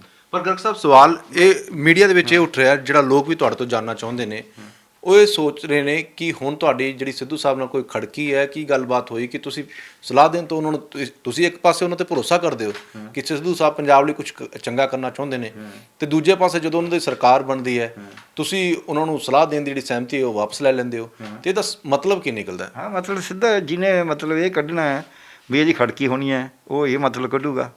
ਜਿਹਦਾ ਇਹ ਹੈ ਵੀ ਇਹਦਾ ਕੋਈ ਕੰਮ ਨਹੀਂ ਕਰਿਆ ਹੋਣਾ, ਉਹਦਾ ਇਹ ਮਤਲਬ ਕੱਢੂਗਾ। ਜਿਹਦਾ ਇਹ ਹੋਣਾ ਵੀ ਇਹ ਸਿੱਧੂ ਸਾਹਿਬ ਮੁੱਖ ਮੰਤਰੀ ਨਹੀਂ ਬਣੇ, ਚੰਨੀ ਸਾਹਿਬ ਬਣ ਗਏ, ਇਸ ਕਰਕੇ ਵਾਪਸ ਲੈ ਲਿਆ, ਉਹ ਇਹ ਕੱਢੂਗਾ। ਜਿਹਦਾ ਇਹ ਹੋਣਾ ਵੀ ਹੁਣ ਇਹ ਡਰ ਗਿਆ, ਉਹ ਇਹ ਕੱਢੂਗਾ। ਸੋ ਹਰ ਇੱਕ ਨੇ ਆਪਣਾ ਆਪਣਾ ਜਿਹੋ ਜਿਹੇ ਮੂੰਹ ਉਹੀ ਜਿਹੀਆਂ ਬੋਲੀਆਂ ਹੋਣਗੀਆਂ। ਇਸੇ ਕਰਕੇ ਗਰਗ ਸਾਹਿਬ ਮੈਂ ਤੁਹਾਡੇ ਤੋਂ ਜਾਣਨਾ ਚਾਹੁੰਦਾ, ਮੈਂ ਇਸੇ ਤੇ ਆ ਰਿਹਾ ਨਾ ਵੀ ਇਸ ਕਰਕੇ ਉਹ ਤਾਂ ਰਾਏ ਬਣਾਈ ਜਾਣ, ਉਹਨਾਂ ਨੂੰ ਮੈਂ ਕੁਛ ਨਹੀਂ ਕਹਿ ਸਕਦਾ। ਪਰ ਸੱਚ ਇਹ ਹੈ ਕਿ ਮੈਂ ਉਹਨਾਂ ਨੇ ਮੇਰੇ ਤੋਂ ਸਲਾਹ ਲਈਆਂ ਵੀ ਨੇ, ਮੈਂ ਸਲਾਹਾਂ ਦਿੱਤੀਆਂ ਵੀ ਨੇ, ਪਰ ਮੈਂ ਮੰਗੇ ਤੋਂ ਬਿਨਾਂ ਸਲਾਹ ਨਹੀਂ ਦਿੰਦਾ, ਪਹਿਲੀ ਗੱਲ। ਪਹਿਲੇ ਦਿਨ ਵੀ ਕਹਤਾ ਸੀ, ਹੁਣ ਵੀ ਇਹੀ ਹੈ। ਜਿਹੜੀ ਮੈਂ ਚਿੱਠੀ ਲਿਖੀ ਆ ਹੁਣ, ਉਹਦਾ ਕਾਰਨ ਕਿਉਂ ਹੈ, ਚਿੱਠੀ ਬਾਅਦ 'ਚ ਦੱਸਦਾ ਕੀ ਲਿਖੀ ਹੈ। ਉਹ ਇਹ ਹੈ ਕਿ ਇਹ ਪਿਛਲੇ ਸਮੇਂ ਤੋਂ ਜਿਹੜੇ ਕਾਂਗਰਸੀਆਂ ਦੀ ਆਪਦੀ ਇੰਟਰਨਲ ਲੜਾਈ ਸੀ, ਜਿਹੜੇ ਅਕਾਲੀ ਦਲ ਜਾਂ ਹੋਰ ਵਿਰੋਧੀ ਪਾਰਟੀਆਂ, ਆਪ ਵਾਲੇ ਜਾਂ BJP, ਉਹਨਾਂ ਨੇ ਜਿਹੜਾ ਨਵਜੋਤ ਸਿੱਧੂ 'ਤੇ ਹਮਲਾ ਕਰਨਾ ਸੀ, ਉਹ ਸਟੇਟਸ ਕੋ ਚਾਹੁੰਦੀਆਂ ਨੇ। ਉਹ ਨਹੀਂ ਚਾਹੁੰਦੀਆਂ ਪੰਜਾਬ 'ਚ ਕੋਈ ਬਦਲਾਅ ਹੋਵੇ ਚੰਗਾ। ਇਹ ਜਿਹੜਾ ਪ੍ਰਗਟ ਸਿੰਘ ਸਿੱਧੂ ਸਾਹਿਬ ਜਾਂ ਹੁਣ ਚੰਨੀ ਸਾਹਿਬ CM ਬਣੇ ਨੇ, ਮੈਂ ਇਹ ਤਾਂ ਨਹੀਂ ਕਹਿੰਦਾ ਵੀ ਇਹ ਬਹੁਤ ਉਹ ਹੈ, ਪਰ ਇਹ ਇੱਕ ਬਦਲਾਅ ਦੀ ਨਿਸ਼ਾਨੀ ਸੀ। ਇਹ ਬਦਲਾਅ ਨਹੀਂ ਚਾਹੁੰਦੇ ਜਿਹੜੇ ਦੂਜੇ ਨੇ, ਉਹ ਸਟੇਟਸ ਕੋ ਚਾਹੁੰਦੇ ਨੇ। ਸਟੇਟਸ ਕੋ ਵਾਲਾ ਜਿਹੜਾ ਮਰਜ਼ੀ ਆ ਜੇ, ਪਰ ਜਿਹੜਾ ਸਟੇਟਸ ਕੋ ਨੂੰ ਚੈਲੰਜ ਕਰਦਾ ਹੈ, ਉਹਨੂੰ ਇਹ ਠੀਕ ਨਹੀਂ ਮੰਨਦੇ। ਅਤੇ ਉਹ ਤਾਂ ਪੁਰਾਣੇ ਜ਼ਮਾਨੇ ਦੇ ਵਿੱਚ ਵੀ ਰਾਜਿਆਂ ਨੇ ਆਪਦੇ ਜਵਾਕਾਂ ਨਾਲ ਵੀ ਐਂ ਕਰਿਆ ਵੀ ਜਿਹੜਾ ਸਟੇਟਸ ਕੋ ਦੇ ਵਿਰੁੱਧ ਜਵਾਕ ਖੜਾ ਹੋਇਆ ਨਾ, ਉਹਨੂੰ ਫਿਰ ਚੰਗਾ ਸਬਕ ਸਿਖਾਇਆ। ਅਤੇ ਜਹਾਂਗੀਰ ਨੇ ਗੁਰੂ ਅਰਜਨ ਦੇਵ ਜੀ ਨੂੰ ਸਜ਼ਾ ਤਾਂ ਦਿੱਤੀ ਕਿ ਉਹਦਾ ਮੁੰਡਾ ਸਟੇਟਸ ਕੋ ਦੇ ਖਿਲਾਫ ਖੜਾ ਹੋ ਗਿਆ, ਖੁਸਰੋ, ਅਤੇ ਉਹਨੂੰ ਗੁਰੂ ਅਰਜਨ ਦੇਵ ਜੀ ਨੇ ਆਸ਼ੀਰਵਾਦ ਦਿੱਤਾ। ਸੋ ਇਸ ਕਰਕੇ ਜਿਹੜਾ ਹੁਣ ਹੋਇਆ, ਜਿਹੜੀ ਗੱਲ ਹੋਈ ਹੈ, ਉਹ ਇਹ ਸੀ ਕਿ ਜਿੰਨਾ ਚਿਰ ਤਾਂ ਇਹਨਾਂ ਦੀ ਆਪਦਾ ਤਨਾਤਨੀ ਚੱਲ ਰਹੀ ਸੀ, ਉਦੋਂ ਜੇ ਮੈਂ ਛੱਡਦਾ ਵੀ ਇਹਨਾਂ 'ਤੇ ਹਮਲੇ ਕਰੀ ਜਾਂਦੇ ਨੇ ਮੇਰਾ ਨਾਂ ਲੈ ਕੇ, ਮੈਨੂੰ ਤਾਂ ਕੋਈ ਬਹੁਤਾ ਫਰਕ ਨਹੀਂ ਪੈਂਦਾ ਸੀ। ਹਮਲੇ ਤਾਂ ਸਿੱਧੂ ਸਾਹਿਬ 'ਤੇ ਹੋ ਰਹੇ ਸੀ ਨਾ, ਅਤੇ ਜੇ ਮੈਂ ਉਦੋਂ ਛੱਡਦਾ, ਪਰ ਉਹਨਾਂ ਨੇ ਜੇ ਸਿੱਧੂ ਸਾਹਿਬ ਫਰਜ਼ ਕੋ ਆਪਣੇ ਉਤਰਾ ਚੜਾ ਹੀ ਗਏ ਨੇ ਨਾ ਦਿਨ ਬ ਦਿਨ। ਜਿੱਦੇ ਆਪਣੇ ਉਹ ਕਹਿਣਗੇ ਲੋ ਪਿਆਰ ਲਾਲ ਗਰਗ ਛੱਡ ਗਿਆ, ਹੁਣ ਇਹ ਡਾਊਨ ਆ ਜਾਣਗੇ। ਜਿੱਦੇ ਡਾਊਨ ਨੇ ਉਹ ਕਹਿਣਗੇ ਹੁਣ ਤਾਂ ਪਿਆਰ ਲਾਲ ਗਰਗ ਵੀ ਛੱਡ ਗਿਆ, ਇਹ ਹੋਰ ਡਾਊਨ ਚਲੇ ਜਾਣਗੇ। ਸੋ ਮੈਂ ਇਸ ਕੰਟਰੋਵਰਸੀ 'ਚ ਨਹੀਂ ਜਾਣਾ ਚਾਹੁੰਦਾ ਸੀ, ਸੋ ਇਸ ਕਰਕੇ ਮੈਂ ਹੋਲਡ ਰੱਖਿਆ। ਮਾਡੀ ਸਾਹਿਬ ਨੇ ਕਰ ਦਿੱਤਾ, ਕਹਿਤਾ ਮੈਂ ਵਾਪਸ ਲੈ ਲਈ ਸਹਿਮਤੀ। ਮੈਂ ਆਪਣੀ ਸਹਿਮਤੀ ਨਹੀਂ ਵਾਪਸ ਲਈ, ਅਤੇ ਬਲਕਿ ਮੈਂ ਬਿਆਨ ਦਿੱਤਾ ਸੀ। ਇਹਨਾਂ ਨੇ ਮੈਨੂੰ ਪੁੱਛਿਆ ਸੀ, ਆਪਣਾ BBC ਵਾਲਿਆਂ ਨੇ, ਅਤੇ ਕਹਿੰਦੇ ਜੀ ਤੁਸੀਂ ਵਾਪਸ ਲੈ ਰਹੇ ਹੋ ਵੀ? ਉਹਨਾਂ ਨੇ ਵਾਪਸ ਲੈ ਲਈ। ਮੈਂ ਕਿਹਾ ਜੀ ਮੈਂ ਤਾਂ ਇਹ ਹੈ ਵੀ ਉਹ ਤਾਂ ਵਨ ਲਾਈਨਰ ਇਸ਼ੂ ਕਰ ਸਕਦੇ ਸਿੱਧੂ ਸਾਹਿਬ, ਉਹਨਾਂ ਨੇ ਮੇਰੇ ਤੋਂ ਸਲਾਹ ਮੰਗਣ ਦੀ ਗੱਲ ਕਰੀ ਸੀ, ਉਹੀ ਕਹਿ ਸਕਦੇ ਨੇ ਵੀ ਅੱਜ ਤੋਂ ਮੈਂ ਸਲਾਹ ਨਹੀਂ ਲੈਂਦਾ, ਗੱਲ ਖਤਮ ਹੈ। ਇਹ ਤਾਂ ਕੋਈ ਔਖਾ ਕੰਮ ਨਹੀਂ ਹੈ। ਅਤੇ ਜਿੱਥੋਂ ਤੱਕ ਦੂਜਾ ਸਵਾਲ ਹੈ ਵੀ ਪਰ ਮੈਂ ਇਹ ਪੁੱਛ ਰਿਹਾ ਵੀ ਜਿਹੜੇ ਮੈਨੂੰ ਇਹ ਕਹਿ ਰਹੇ ਨੇ ਵੀ ਅਸੀਂ ਇਹਨੂੰ ਹਟਾਵਾਂਗੇ, ਫਲਾਣਾ ਕਰਾਂਗੇ, ਉਹਨਾਂ ਨੂੰ ਮੈਨੂੰ ਕਿਹੜੀ ਪੋਸਟ 'ਤੇ ਲਾਇਆ ਸੀ ਜੀ ਤੋਂ ਮੈਨੂੰ ਹਟਾਉਣਗੇ? ਮੈਂ ਕਿਹੜੀ ਤਨਖਾਹ ਲੈਣਾ, ਕਿਹੜੇ ਪਰਕ ਲੈਣਾ, ਕੋਈ ਬੈਨੀਫਿਟ ਲੈਣਾ, ਉਹ ਦੱਸ ਦੇਣ ਨਾ, ਕਿਹੜੀ ਤੋਂ ਅਪਾਇੰਟਮੈਂਟ ਕਰੀ ਹੈ, ਕਿਹੜੀ ਮੈਂ ਜੁਆਇਨ ਕਰੀ ਹੈ। ਸੋ ਇਸ ਕਰਕੇ ਕੋਈ ਗੱਲ ਨਹੀਂ, ਉਹਨਾਂ ਨੇ ਉਹ ਉੱਦਾਂ ਹੀ ਦੱਸਿਆ ਨਹੀਂ ਮੈਨੂੰ, ਮੈਂ ਨਹੀਂ ਵਾਪਸ ਲਿਆ। ਹੁਣ ਮੈਂ ਕਿਉਂ ਲਿਆ? ਹੁਣ ਇਹ ਹੈ ਵੀ ਜਿੱਦਾਂ ਇਹਨਾਂ ਦਾ ਸਾਰਾ ਫੈਸਲਾ ਹੋ ਗਿਆ ਅਤੇ CM ਬਣ ਗਏ। CM ਦਾ ਨਾਮ ਪਹਿਲਾਂ ਜਾਖੜ ਸਾਹਿਬ ਦਾ ਆਇਆ, ਫਿਰ ਸੋਨੀ ਇਹਦਾ ਆਪਣਾ ਅੰਬਿਕਾ ਸੋਨੀ ਦਾ ਵੀ ਆਇਆ ਵਿੱਚ। ਅੰਬਿਕਾ ਸੋਨੀ ਮੈਂ ਕਿਹਾ ਵੀ ਨਹੀਂ ਇਹ ਨਹੀਂ ਬਣਦੇ, ਅਤੇ ਫਿਰ ਆਪਣਾ ਰੰਧਾਵਾ ਸਾਹਿਬ ਦਾ ਵੀ ਆਇਆ, ਠੀਕ ਹੈ, ਆਲਮੋਸਟ ਲੱਡੂ ਵੀ ਵੰਡੇ ਜਾਣ ਲੱਗੇ ਸੀਗੇ। ਫਿਰ ਚੰਨੀ ਸਾਹਿਬ ਦਾ ਆਇਆ। ਸੋ ਜਦ ਇਹ ਬਣ ਗਏ, ਜਿੰਨਾ ਚਿਰ ਨਹੀਂ ਬਣੇ ਉਹਨਾਂ ਚਿਰ ਨਹੀਂ ਮੈਂ ਵਾਪਸ ਲਿਆ। ਇਹ 19 ਤਰੀਕ ਨੂੰ ਕੱਟਕਟੀ ਚੱਲ ਰਹੀ ਸੀ। 20 ਤਰੀਕ ਨੂੰ ਜਦੋਂ ਉਹਨਾਂ ਨੇ ਸਹੁੰ, ਜਿੰਨਾ ਚਿਰ ਸਹੁੰ ਨਹੀਂ ਚੁੱਕੀ ਜਾਂਦੀ ਉਹਨਾਂ ਚਿਰ ਨਹੀਂ ਮੈਂ ਲੈਣਾ ਸੀ, ਕਿਉਂਕਿ ਕੋਈ ਪਤਾ ਨਹੀਂ ਹੁੰਦਾ। ਕਹਿੰਦੇ ਦੇਰ ਇਜ਼ ਮੈਨੀ ਏ slip between the cup and the lip, ਠੀਕ ਹੈ। ਸੋ ਜਦ ਉਹਨਾਂ ਨੇ ਸਹੁੰ ਚੁੱਕ ਲਈ ਤਾਂ ਮੈਂ ਸੈਟਲ ਹੋ ਗਈ ਹੁਣ ਗੱਲ ਤਾਂ, ਅਤੇ ਉਦੋਂ ਮੈਂ ਇਹਨੂੰ ਬੈਸਟ ਟਾਈਮ ਸਮਝਿਆ ਵੀ ਹੁਣ ਇਹਨਾਂ ਦੀ ਚੜ੍ਹਤ ਹੈ, ਅਤੇ ਹੁਣ ਇਹਨਾਂ ਨੂੰ ਕਹਿੰਦੇ ਚੰਗਾ ਭਾਈ ਹੁਣ ਆਪਣੀ ਰਾਮ ਸਦਕਾ ਹੁਣ ਮੈਂ ਤੁਹਾਨੂੰ ਜਿਹੜਾ ਸਲਾਹ ਦੇਣ ਦਾ ਵਾਅਦਾ ਕਰਿਆ ਸੀ ਉਹ ਨਹੀਂ ਲੈਣਾ। ਕਿਉਂ ਕਰਿਆ ਇਹ? ਕਾਰਨ ਤਾਂ ਇਹ ਹੈ ਵੀ ਇੱਕ ਤਾਂ ਚੜ੍ਹਤ 'ਚ ਕਰਨਾ, ਦੂਜੀ ਗੱਲ ਮੇਰੇ ਮੋਢੇ 'ਤੇ ਰੱਖ ਕੇ ਕੱਲ੍ਹ ਨੂੰ ਚੰਨੀ ਸਾਹਿਬ ਨੂੰ ਬੋਲੀਆਂ ਮਾਰਨ ਵੀ ਆਹ ਦੇਖ ਲਓ ਸਿੱਧੂ ਦਾ ਸਲਾਹ ਕਰਤਾ ਐਂ ਕਹਿੰਦਾ ਤੁਸੀਂ ਐਂ ਕਿਉਂ ਨਹੀਂ ਕਰਦੇ ਹੈਂ, ਜਾਂ ਸਿੱਧੂ ਸਾਹਿਬ ਨੂੰ ਕਹਿਣਾ, ਕਿਉਂਕਿ ਉਹਨਾਂ ਨੇ ਤਾਂ ਤਰੀਕੇ ਲੱਭਣੇ ਨੇ ਆਪਦੇ ਆਪਦੇ। ਆਹ ਹੁਣ ਵੀ ਕਈਆਂ ਨੇ ਲਾਇਆ ਸਿੱਧੂ ਨੂੰ ਝਟਕਾ, ਮੈਂ ਉਹਨੂੰ ਲਿਖਿਆ ਵੀ ਕਿਹੜਾ ਝਟਕਾ? ਆਹ ਚਿੱਠੀ ਮੈਂ ਤੁਹਾਨੂੰ ਦੇ ਦਾਂਗਾ, ਐਡੀ ਲੰਬੀ ਜਿਹੜੀ ਮੈਂ ਚਿੱਠੀ ਲਿਖੀ ਉਹ ਪੜ੍ਹ ਕੇ ਪਤਾ ਲੱਗ ਜਾਵੇ ਝਟਕਾ ਹੈ ਕਿ ਇਹ। ਮੈਂ ਅੱਜ ਵੀ ਵਿਸ਼ਵਾਸ ਕਰਦਾ ਵੀ ਬਹੁਤ ਵਧੀਆ। ਇਹਦੇ ਵਿੱਚ ਇੱਕ ਗੱਲ ਤੁਸੀਂ ਜ਼ਰੂਰ ਦੱਸੋ ਸਾਨੂੰ, ਜਿੱਦਾਂ ਤੁਸੀਂ ਦੱਸਿਆ ਕਿ ਨਵਜੋਤ ਸਿੰਘ ਸਿੱਧੂ ਤੁਹਾਡੇ ਕੋਲ ਸਲਾਹ ਲੈਂਦੇ ਰਹੇ ਨੇ ਵੀਡੀਓ ਕਾਨਫਰੰਸਿੰਗ ਦੇ ਜ਼ਰੀਏ, ਜਿੱਦਾਂ ਵੀ ਮਰਜ਼ੀ ਲੈਂਦੇ ਰਹੇ ਨੇ ਨਾ, ਅਤੇ ਇਹਦੇ ਵਿਚਾਲੇ ਹੁਣ ਨਵਜੋਤ ਸਿੰਘ ਸਿੱਧੂ ਨੇ ਤੁਹਾਡੇ ਉੱਤੇ ਦਬਾਅ ਪਾਇਆ ਸੀ ਇਸ ਚੀਜ਼ ਨੂੰ ਲੈ ਕੇ, ਕਿਉਂਕਿ ਵਿਰੋਧੀ ਧਿਰਾਂ ਲਗਾਤਾਰ ਤੁਹਾਡੇ ਉੱਤੇ ਅਟੈਕ ਕਰ ਰਿਹਾ ਸੀ, ਖਾਸ ਤੌਰ 'ਤੇ ਜਿਹੜਾ ਪਾਕਿਸਤਾਨ ਵਾਲਾ ਬਿਆਨ ਸੀਗਾ ਉਸ ਨੂੰ ਲੈ ਕੇ ਕੈਪਟਨ ਅਮਰਿੰਦਰ ਸਿੰਘ ਨੇ ਤੁਹਾਨੂੰ ਸਿੱਧੇ ਤੌਰ 'ਤੇ ਨਿਸ਼ਾਨੇ ਉੱਤੇ ਲਿਆ, ਠੀਕ ਹੈ। ਕੀ ਉਸ ਤੋਂ ਬਾਅਦ ਤੁਹਾਡੇ ਉੱਤੇ ਦਬਾਅ ਬਣਿਆ? ਨਵਜੋਤ ਸਿੰਘ ਸਿੱਧੂ ਨੇ ਕੋਈ ਦਬਾਅ ਪਾਇਆ? ਨਵਜੋਤ ਸਿੰਘ ਸਿੱਧੂ ਨੇ ਤਾਂ ਮੈਨੂੰ ਕਦੇ ਗੱਲ ਹੀ ਨਹੀਂ ਕਰੀ ਸਿਵਾਏ ਇਸ ਦੇ ਕੋਈ ਰਾਏ ਲੈਣ ਦੇ। ਉਹਨਾਂ ਨੇ ਤਾਂ ਈਵਨ ਉੱਦੇ ਜਦੋਂ ਅਸੀਂ ਗਿਆ ਉੱਦਾਂ ਇੰਨਾ ਰੌਲਾ ਪਿਆ ਹੋਇਆ ਸੀ ਅਤੇ ਬਿਆਨ ਆਇਆ ਹੋਇਆ ਸੀ ਵੀ ਅਸੀਂ ਇਹਨਾਂ ਨੂੰ ਆਏ ਤਾਰ ਦਾਂਗੇ, ਉਹਨਾਂ ਤਾਂ ਉੱਦਾਂ ਵੀ ਨਹੀਂ ਗੱਲ ਕਰੀ। ਇਹ ਤਾਂ ਵਿਰੋਧੀ ਧਿਰਾਂ ਅਤੇ ਮੀਡੀਆ ਆਪਦੇ ਕੋਲੋਂ ਕਹਾਣੀਆਂ ਕੱਢ ਦਿੰਦਾ ਹੈ, ਫੰਗਾਂ ਦੀਆਂ ਡਾਰਾਂ ਬਣਾਉਂਦਾ ਤਾਂ ਆਮ ਅਸੀਂ ਕਹਿੰਦੇ ਫੰਗਾਂ ਦੀਆਂ ਡਾਰਾਂ। ਸੋ ਇਹਨਾਂ ਨੂੰ ਤਾਂ ਆਪਾਂ ਕੁਛ ਨਹੀਂ ਕਹਿ ਸਕਦੇ। ਇਹਨਾਂ ਨੂੰ ਤਾਂ ਇਹਨਾਂ ਦਾ ਆਪਦਾ ਇੱਕ ਹਲਵਾ ਮੱਡਾ ਹੁੰਦਾ, ਉਹ ਪਕਾਉਣਾ। ਕੈਪਟਨ ਅਮਰਿੰਦਰ ਸਿੰਘ ਨੇ ਜੇ ਤੁਸੀਂ ਵੀ ਜਿਵੇਂ ਕਿਹਾ, ਤੁਸੀਂ ਉਹ ਬਿਆਨ ਸੁਣਿਆ? ਬਿਲਕੁਲ ਸੁਣਿਆ ਜੀ ਮੈਂ। ਸੁਣਿਆ? ਨਹੀਂ ਮੇਰਾ ਕੈਪਟਨ ਨੇ ਤਾਂ ਮੇਰੇ 'ਤੇ ਦੋਸ਼ ਲਾਇਆ ਨਾ। ਮੇਰਾ ਬਿਆਨ ਸੁਣਿਆ ਜੀ? ਕੈਪਟਨ ਨੇ ਸੁਣਿਆ ਜੀ? ਫਿਰ ਵੀ ਤੁਸੀਂ ਨਹੀਂ ਮੈਂ ਇਹਨਾਂ ਦਾ ਸਵਾਲ ਕਰਦਾ। ਹਾਂਜੀ, ਇਹੀ ਗੱਲ ਹੈ। ਇੱਦਾਂ ਇੱਕ ਬੀਬੀ ਇਹਨਾਂ ਨੂੰ ਸੰਮਨ ਕਰਿਆ ਗਿਆ, ਕਿਸੇ ਨੇ ਦੇਖਿਆ ਵੀ ਸਾਨੂੰ ਸੰਮਨ ਕਰਿਆ? ਸਾਨੂੰ ਤਾਂ ਕਿਤੇ ਪਹਿਲਾਂ ਮੀਟਿੰਗ ਫਿਕਸ ਹੋਈ ਸੀ। ਸੋ ਇਹ ਜਿਹੜੇ ਗੱਲ ਨੇ ਇਹ ਗੱਲਾਂ ਮੀਡੀਆ ਆਪਦੇ ਤਰੀਕੇ ਨਾਲ ਬਣਾਉਂਦਾ। ਉਹਨੇ ਆਪਦੇ ਇੱਕ ਬੜਾ ਪੰਜਾਬੀ ਦਾ ਨਾਮਵਰ ਅਖਬਾਰ ਹੈ, ਉਹਨੂੰ ਮੈਂ ਐਜ਼ ਪੈਰਲਲ ਗਰਗ ਜਿਹੜਾ ਇਹਨਾਂ ਨੇ ਅਜਲਾਸ ਕਰਿਆ ਸੀ ਉਹਦੇ 'ਚ ਕਿਹਾ ਵੀ ਗੁਰੂ ਤੇਗ ਬਹਾਦਰ ਜੀ ਨੇ ਤਾਂ ਸੀਸ ਦਿੱਤਾ ਸੀ ਵੀ ਧਰਮ ਹਰ ਇੱਕ ਦਾ ਆਪਦਾ ਰਾਈਟ ਹੈ, ਔਰੰਗਜ਼ੇਬ ਪੰਡਤਾਂ ਨੂੰ ਮੁਸਲਮਾਨ ਧੱਕੇ ਨਾਲ ਬਣਾ ਨਹੀਂ ਸਕਦਾ, ਅਤੇ ਇਹਨਾਂ ਨੇ ਕਹਿਤਾ ਵੀ ਵਿਪ ਜਾਰੀ ਕਰਤੀ ਵੀ ਇਹਦੇ ਹੱਕ 'ਚ ਵੋਟ ਪਾਉਣੀ ਹੈ। ਇਹ ਧਾਰਮਿਕ ਸਮਾਗਮ ਮਨਾਉਣ ਵਾਸਤੇ ਜਦ ਅਜਲਾਸ ਬਣਾਇਆ ਇਹਦੇ 'ਚ ਵਿਪ ਦੀ ਕੀ ਲੋੜ ਹੈ? ਇਹ ਵਿਪ ਗਲਤ ਕਰੀ ਹੈ, ਇਹ ਬਲਕਿ ਉਹ ਗੁਰੂ ਦੇ ਆਸ਼ੇ ਦੇ ਉਲਟ ਹੈ। ਫਿਰ ਤਾਂ ਤੁਸੀਂ ਦਿਨ ਗੁਰੂ ਦਾ ਮਨਾਈ ਜਾਓ, ਤੁਸੀਂ ਮਹਾਤਮਾ ਗਾਂਧੀ ਦਾ ਦਿਨ ਮਨਾਓ, ਨਾਲ ਵਾਇਲੈਂਸ ਕਰੋ, ਫਿਰ ਤਾਂ ਇਹ ਗੱਲ ਹੋ ਗਈ। ਸੋ ਤੁਸੀਂ ਗੁਰੂ ਦੇ ਆਸ਼ੇ ਦੇ ਉਲਟਾ ਇਹ ਮੈਂ ਇਹ ਕਿਹਾ। ਉਹਨਾਂ ਨੇ ਫਿਰ ਡਾਕਟਰ ਸਿੱਧੂ ਦਾ ਸਲਾਹਕਾਰ ਕਹਿੰਦਾ ਥੱਲੇ ਪੱਤਰਕਾਰ ਨੇ ਆਪਦੀ ਬੱਚਤ ਵਾਸਤੇ ਇੱਕ ਤਾਂ ਆਪਦਾ ਨਾਮ ਨਹੀਂ ਪਾਇਆ, ਬਾਈਲਾਈਨ ਨਹੀਂ ਪਾਈ, ਥੱਲੇ ਕਹਤਾ ਵੀ ਵੈਸੇ ਡਾਕਟਰ ਪਿਆਰ ਲਗਾ ਨੇ ਕਹੇ ਨੇ ਵੀ ਇਹ ਮੇਰੇ ਨਿੱਜੀ ਵਿਚਾਰ ਨੇ। ਇਹ ਨਾਮੀ ਗ੍ਰਾਮੀ ਅਖਬਾਰ ਹੈ ਪੰਜਾਬੀ ਦਾ। ਹੁਣ ਜੇ ਉਹਦਾ ਆਪਾਂ ਕੀ ਕਰ ਸਕਦੇ ਹਾਂ? ਹਾਲਾਂਕਿ ਮੈਂ ਉਹਨੂੰ ਉੱਥੇ ਤੱਕ ਵੀ ਕਿਹਾ ਵੀ ਕੱਲ੍ਹ ਨੂੰ ਮੇਰੇ ਤੋਂ ਜੋ ਉਹਨੇ ਪੁੱਛਿਆ ਵੀ ਮੈਂ ਜੀ ਸਲਾਹ, ਮੈਂ ਕਿਹਾ ਨਾ ਬਿਲਕੁਲ ਨਹੀਂ ਪਿਆਰ ਲਾਲ ਗਰਗ ਦੇ ਤੌਰ 'ਤੇ, ਮੈਂ ਤਾਂ ਕੱਲ੍ਹ ਨੂੰ ਮੈਂ ਕਿਸੇ ਮੇਰੇ ਤੋਂ ਕੋਈ ਦਵਾਈ ਲਿਖਾਉਂਦਾ ਬਿਮਾਰ ਮੇਰੇ ਕੋਲ ਰੋਜ਼ ਹੀ ਪੁੱਛਦੇ ਨੇ, ਅਤੇ ਫਿਰ ਤੁਸੀਂ ਕਹੋਗੇ ਸਿੱਧੂ ਦੀ ਸਲਾਹ ਕਰਦੇ ਦਵਾਈ ਲਿਖੀ ਹੈ। ਡਾਕਟਰ ਸਾਹਿਬ ਇਹਦੇ ਵਿੱਚ ਇੱਕ ਸਵਾਲ ਬੜਾ ਵੱਡਾ ਉੱਠ ਰਿਹਾ ਹੈ। ਕੈਪਟਨ ਅਮਰਿੰਦਰ ਸਿੰਘ ਨੇ ਹੁਣ ਇੱਕ ਤਰੀਕੇ ਨਾਲ ਸਿੱਧੇ ਤੌਰ 'ਤੇ ਖੁੱਲ੍ਹ ਕੇ ਨਵਜੋਤ ਸਿੰਘ ਸਿੱਧੂ ਉੱਤੇ ਨਿਸ਼ਾਨੇ ਵੇਨ ਦਿੱਤੇ ਨੇ। ਸੰਕੇਤ ਇਹ ਵੀ ਦਿੱਤਾ ਕਿ ਨਵਜੋਤ ਸਿੰਘ ਸਿੱਧੂ ਨੂੰ ਸੀਐਮ ਬਣਨ ਤੋਂ ਰੋਕਣ ਦੇ ਲਈ ਉਹ ਹਰ ਇੱਕ ਕਦਮ ਚੁੱਕਣਗੇ, ਉਹਨਾਂ ਨੂੰ ਹਰਾਉਣ ਦੇ ਲਈ ਕੋਈ ਤਕੜਾ ਬੰਦਾ ਖੜਾ ਕਰਨਾ ਪਿਆ ਉਹ ਵੀ ਖੜਾ ਕਰਨਗੇ। ਬੀਜੇਪੀ ਕਹਿ ਰਹੀ ਹੈ ਕਿ ਕੈਪਟਨ ਸਾਹਿਬ ਰਾਸ਼ਟਰਵਾਦੀ ਹੈਗੇ ਨੇ ਅਤੇ ਅਸੀਂ ਉਹਨਾਂ ਦੀ ਸੋਚ ਨਾਲ ਸਹਿਮਤ ਹੈਗੇ ਹਾਂ, ਵੈਲਕਮ ਕਰਦੇ ਹਾਂ ਉਹਨਾਂ ਦਾ ਨਾ। ਅਤੇ ਕੈਪਟਨ ਸਾਹਿਬ ਕਹਿੰਦੇ ਨੇ ਕਿ ਨਵਜੋਤ ਸਿੰਘ ਸਿੱਧੂ ਦੇਸ਼ ਦੇ ਲਈ ਬੜਾ ਵੱਡਾ ਖਤਰਾ ਹੈਗੇ ਨੇ, ਅਤੇ ਜਿਹੜੇ ਉਹਨਾਂ ਦੇ ਐਡਵਾਈਜ਼ਰ ਸੀਗੇ ਉਹਨਾਂ ਦੀ ਸਲਾਹਾਂ ਤੋਂ ਵੀ ਪਤਾ ਲੱਗ ਰਿਹਾ ਕਿ ਖਤਰਾ ਹੈਗੇ ਨੇ।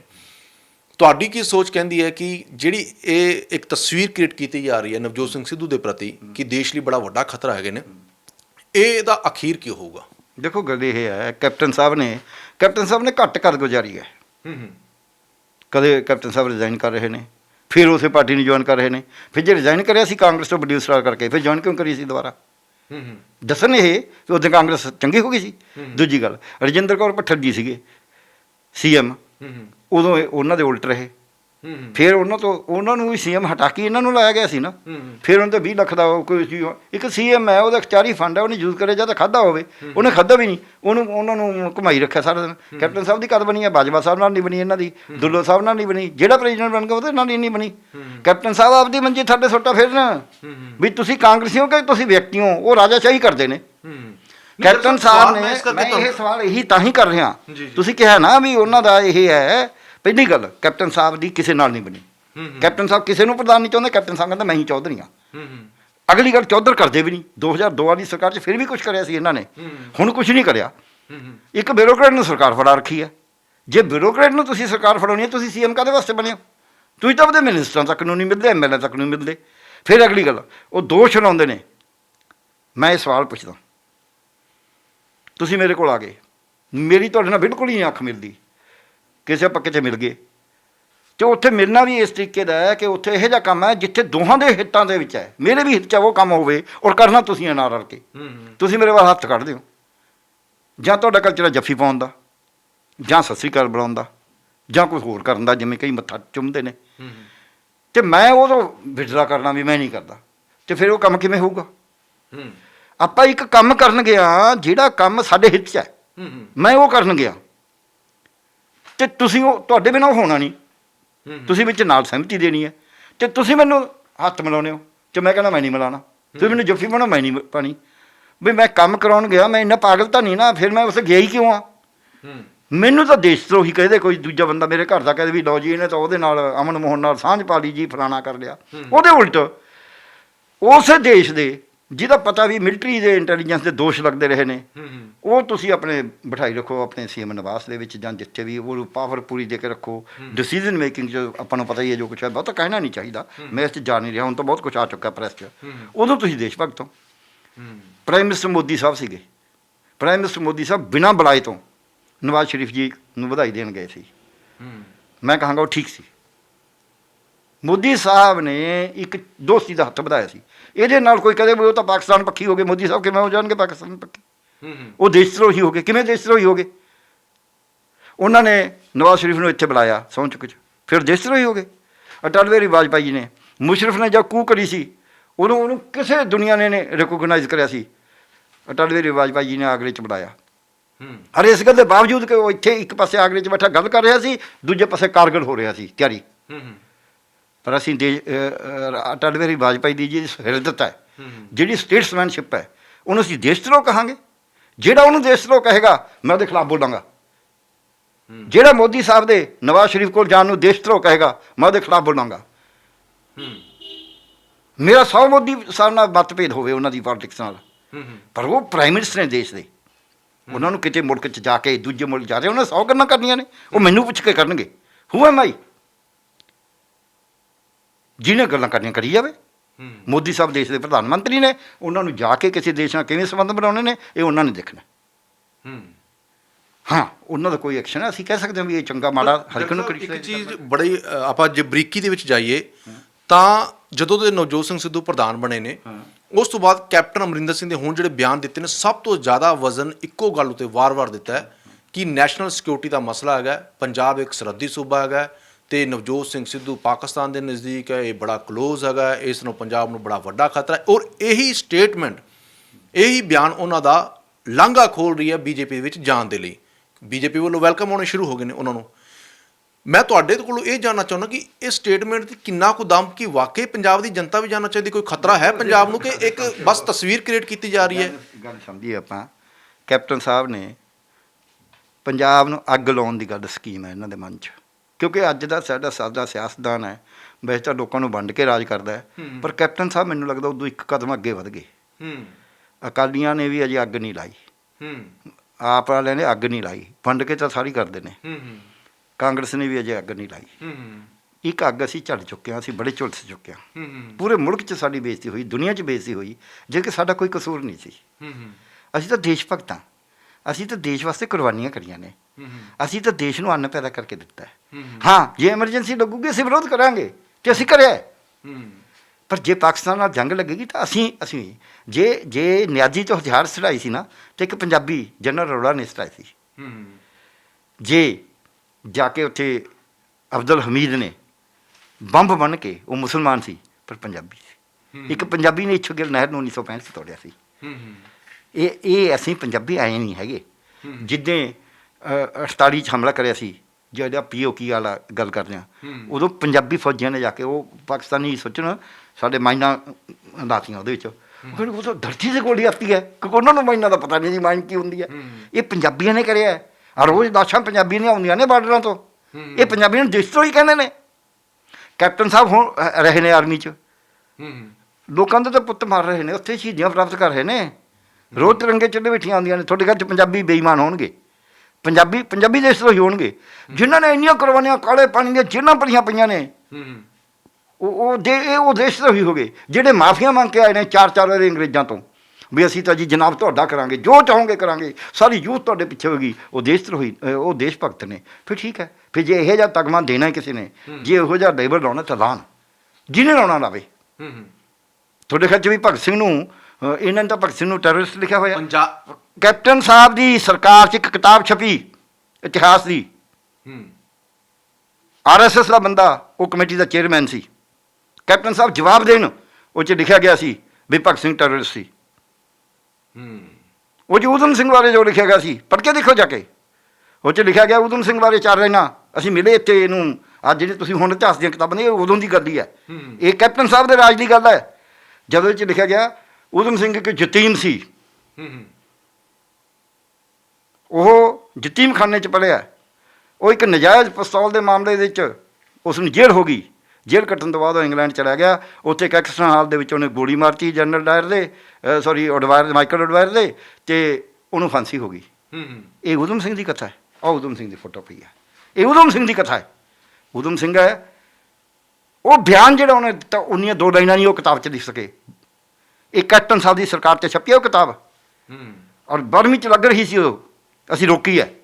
ਉਹ 'ਚ ਮੈਂ ਉਹਨੂੰ ਕਿਹਾ ਚੇਅਰਮੈਨ ਨੂੰ, ਮੈਨੂੰ ਤਾਂ ਇੰਨਾ ਹੀ ਲਿਖ ਦਿੰਦੇ, ਮੈਨੂੰ ਫੜ ਲਓ ਲੰਦਨ ਵਾਸੀਓ, ਮੈਂ ਖੜਾ ਪਕਾਰਾਂ, ਮੈਂ ਕਾਤਲ ਉਡਵਾਇਰ ਦਾ ਮੈਂ ਗੋਲੀ ਮਾਰੀ, ਮੈਂ ਨਸਲਾਂ ਮੂਲ ਨਹੀਂ ਚਾਹੁੰਦਾ ਕੋਈ ਮਾਰ ਉਡਾਰੀ, ਮੈਂ ਮੋੜੀ ਭਾਜੀ ਦੇਸ਼ ਦੀ ਕਰਕੇ ਹੁਸ਼ਿਆਰੀ, ਮੈਂ ਖੜਾਕੀ ਮੁਜਰਮ ਨਹੀਂ, ਮੈਂ ਹਾਂ ਵਤਨ ਪੁਜਾਰੀ, ਮੈਨੂੰ ਫੜ ਲਓ ਲੰਦਨ ਵਾਸੀਓ, ਮੈਂ ਖੜਾ ਪਕਾਰਾਂ, ਮੈਨੂੰ ਫੜ ਲਓ ਲੰਦਨ ਵਾਸੀਓ, ਮੈਂ ਖੜਾ ਪਕਾਰਾਂ। ਇੰਨਾ ਹੀ ਲਿਖ ਦਿੰਦੇ, ਇਹਦੇ ਨਾਲ ਜ਼ਿਆਦਾ ਪਤਾ ਲੱਗ ਜਾਂਦਾ ਕਿ ਊਧਮ ਸਿੰਘ ਦਾ ਇਹੀ ਇਤਿਹਾਸ ਆ ਵੀ ਉਹ ਇੱਕ ਨਜਾਇਜ਼ ਪਿਸਤੌਲ 'ਚ ਫੜਿਆ ਗਿਆ। ਕੀ ਊਧਮ ਸਿੰਘ ਦਾ ਇਹ ਯਤੀਮ ਹੋਣਾ ਜਾਂ ਯਤੀਮ ਖਾਨੇ 'ਚ ਪਲਣਾ ਉਹਦਾ ਗੁਨਾਹ ਹੋ ਗਿਆ? ਇਹ ਆ ਮਾਨਸਿਕਤਾ ਇਹਨਾਂ ਦੀ, ਉਹੀ ਬੀਜੇਪੀ ਹੈ, ਉਹੀ ਇਹ ਨੇ। ਕੈਪਟਨ ਸਾਹਿਬ ਤਾਂ ਸਭ ਨਹੀਂ ਕਹਿੰਦੇ ਨੇ ਵੀ ਬੀਜੇਪੀ ਨਾਲ ਰਲੇ ਹੋਏ ਸੀ, ਇੱਧਰੋਂ ਅਕਾਲੀਆਂ ਨਾਲ ਰਲੇ ਹੋਏ ਸੀ।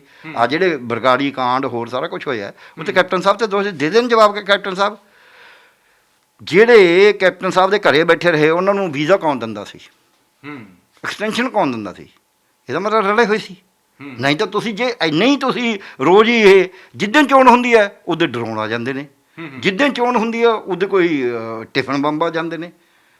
ਜਿੱਦੇ ਤਰਨਤਾਰਨ ਅਟੈਕ ਹੋਇਆ ਸੀ 2019 ਦੀਆਂ ਚੋਣਾਂ ਵੇਲੇ, ਇੱਕ ਰਿਲੀਜੀਅਸ ਗੈਦਰਿੰਗ 'ਚ, ਉਦੋਂ ਮੁੜ ਕੇ ਮੋਡਿਊਲ ਕਿੱਥੇ ਗਏ ਬਈ?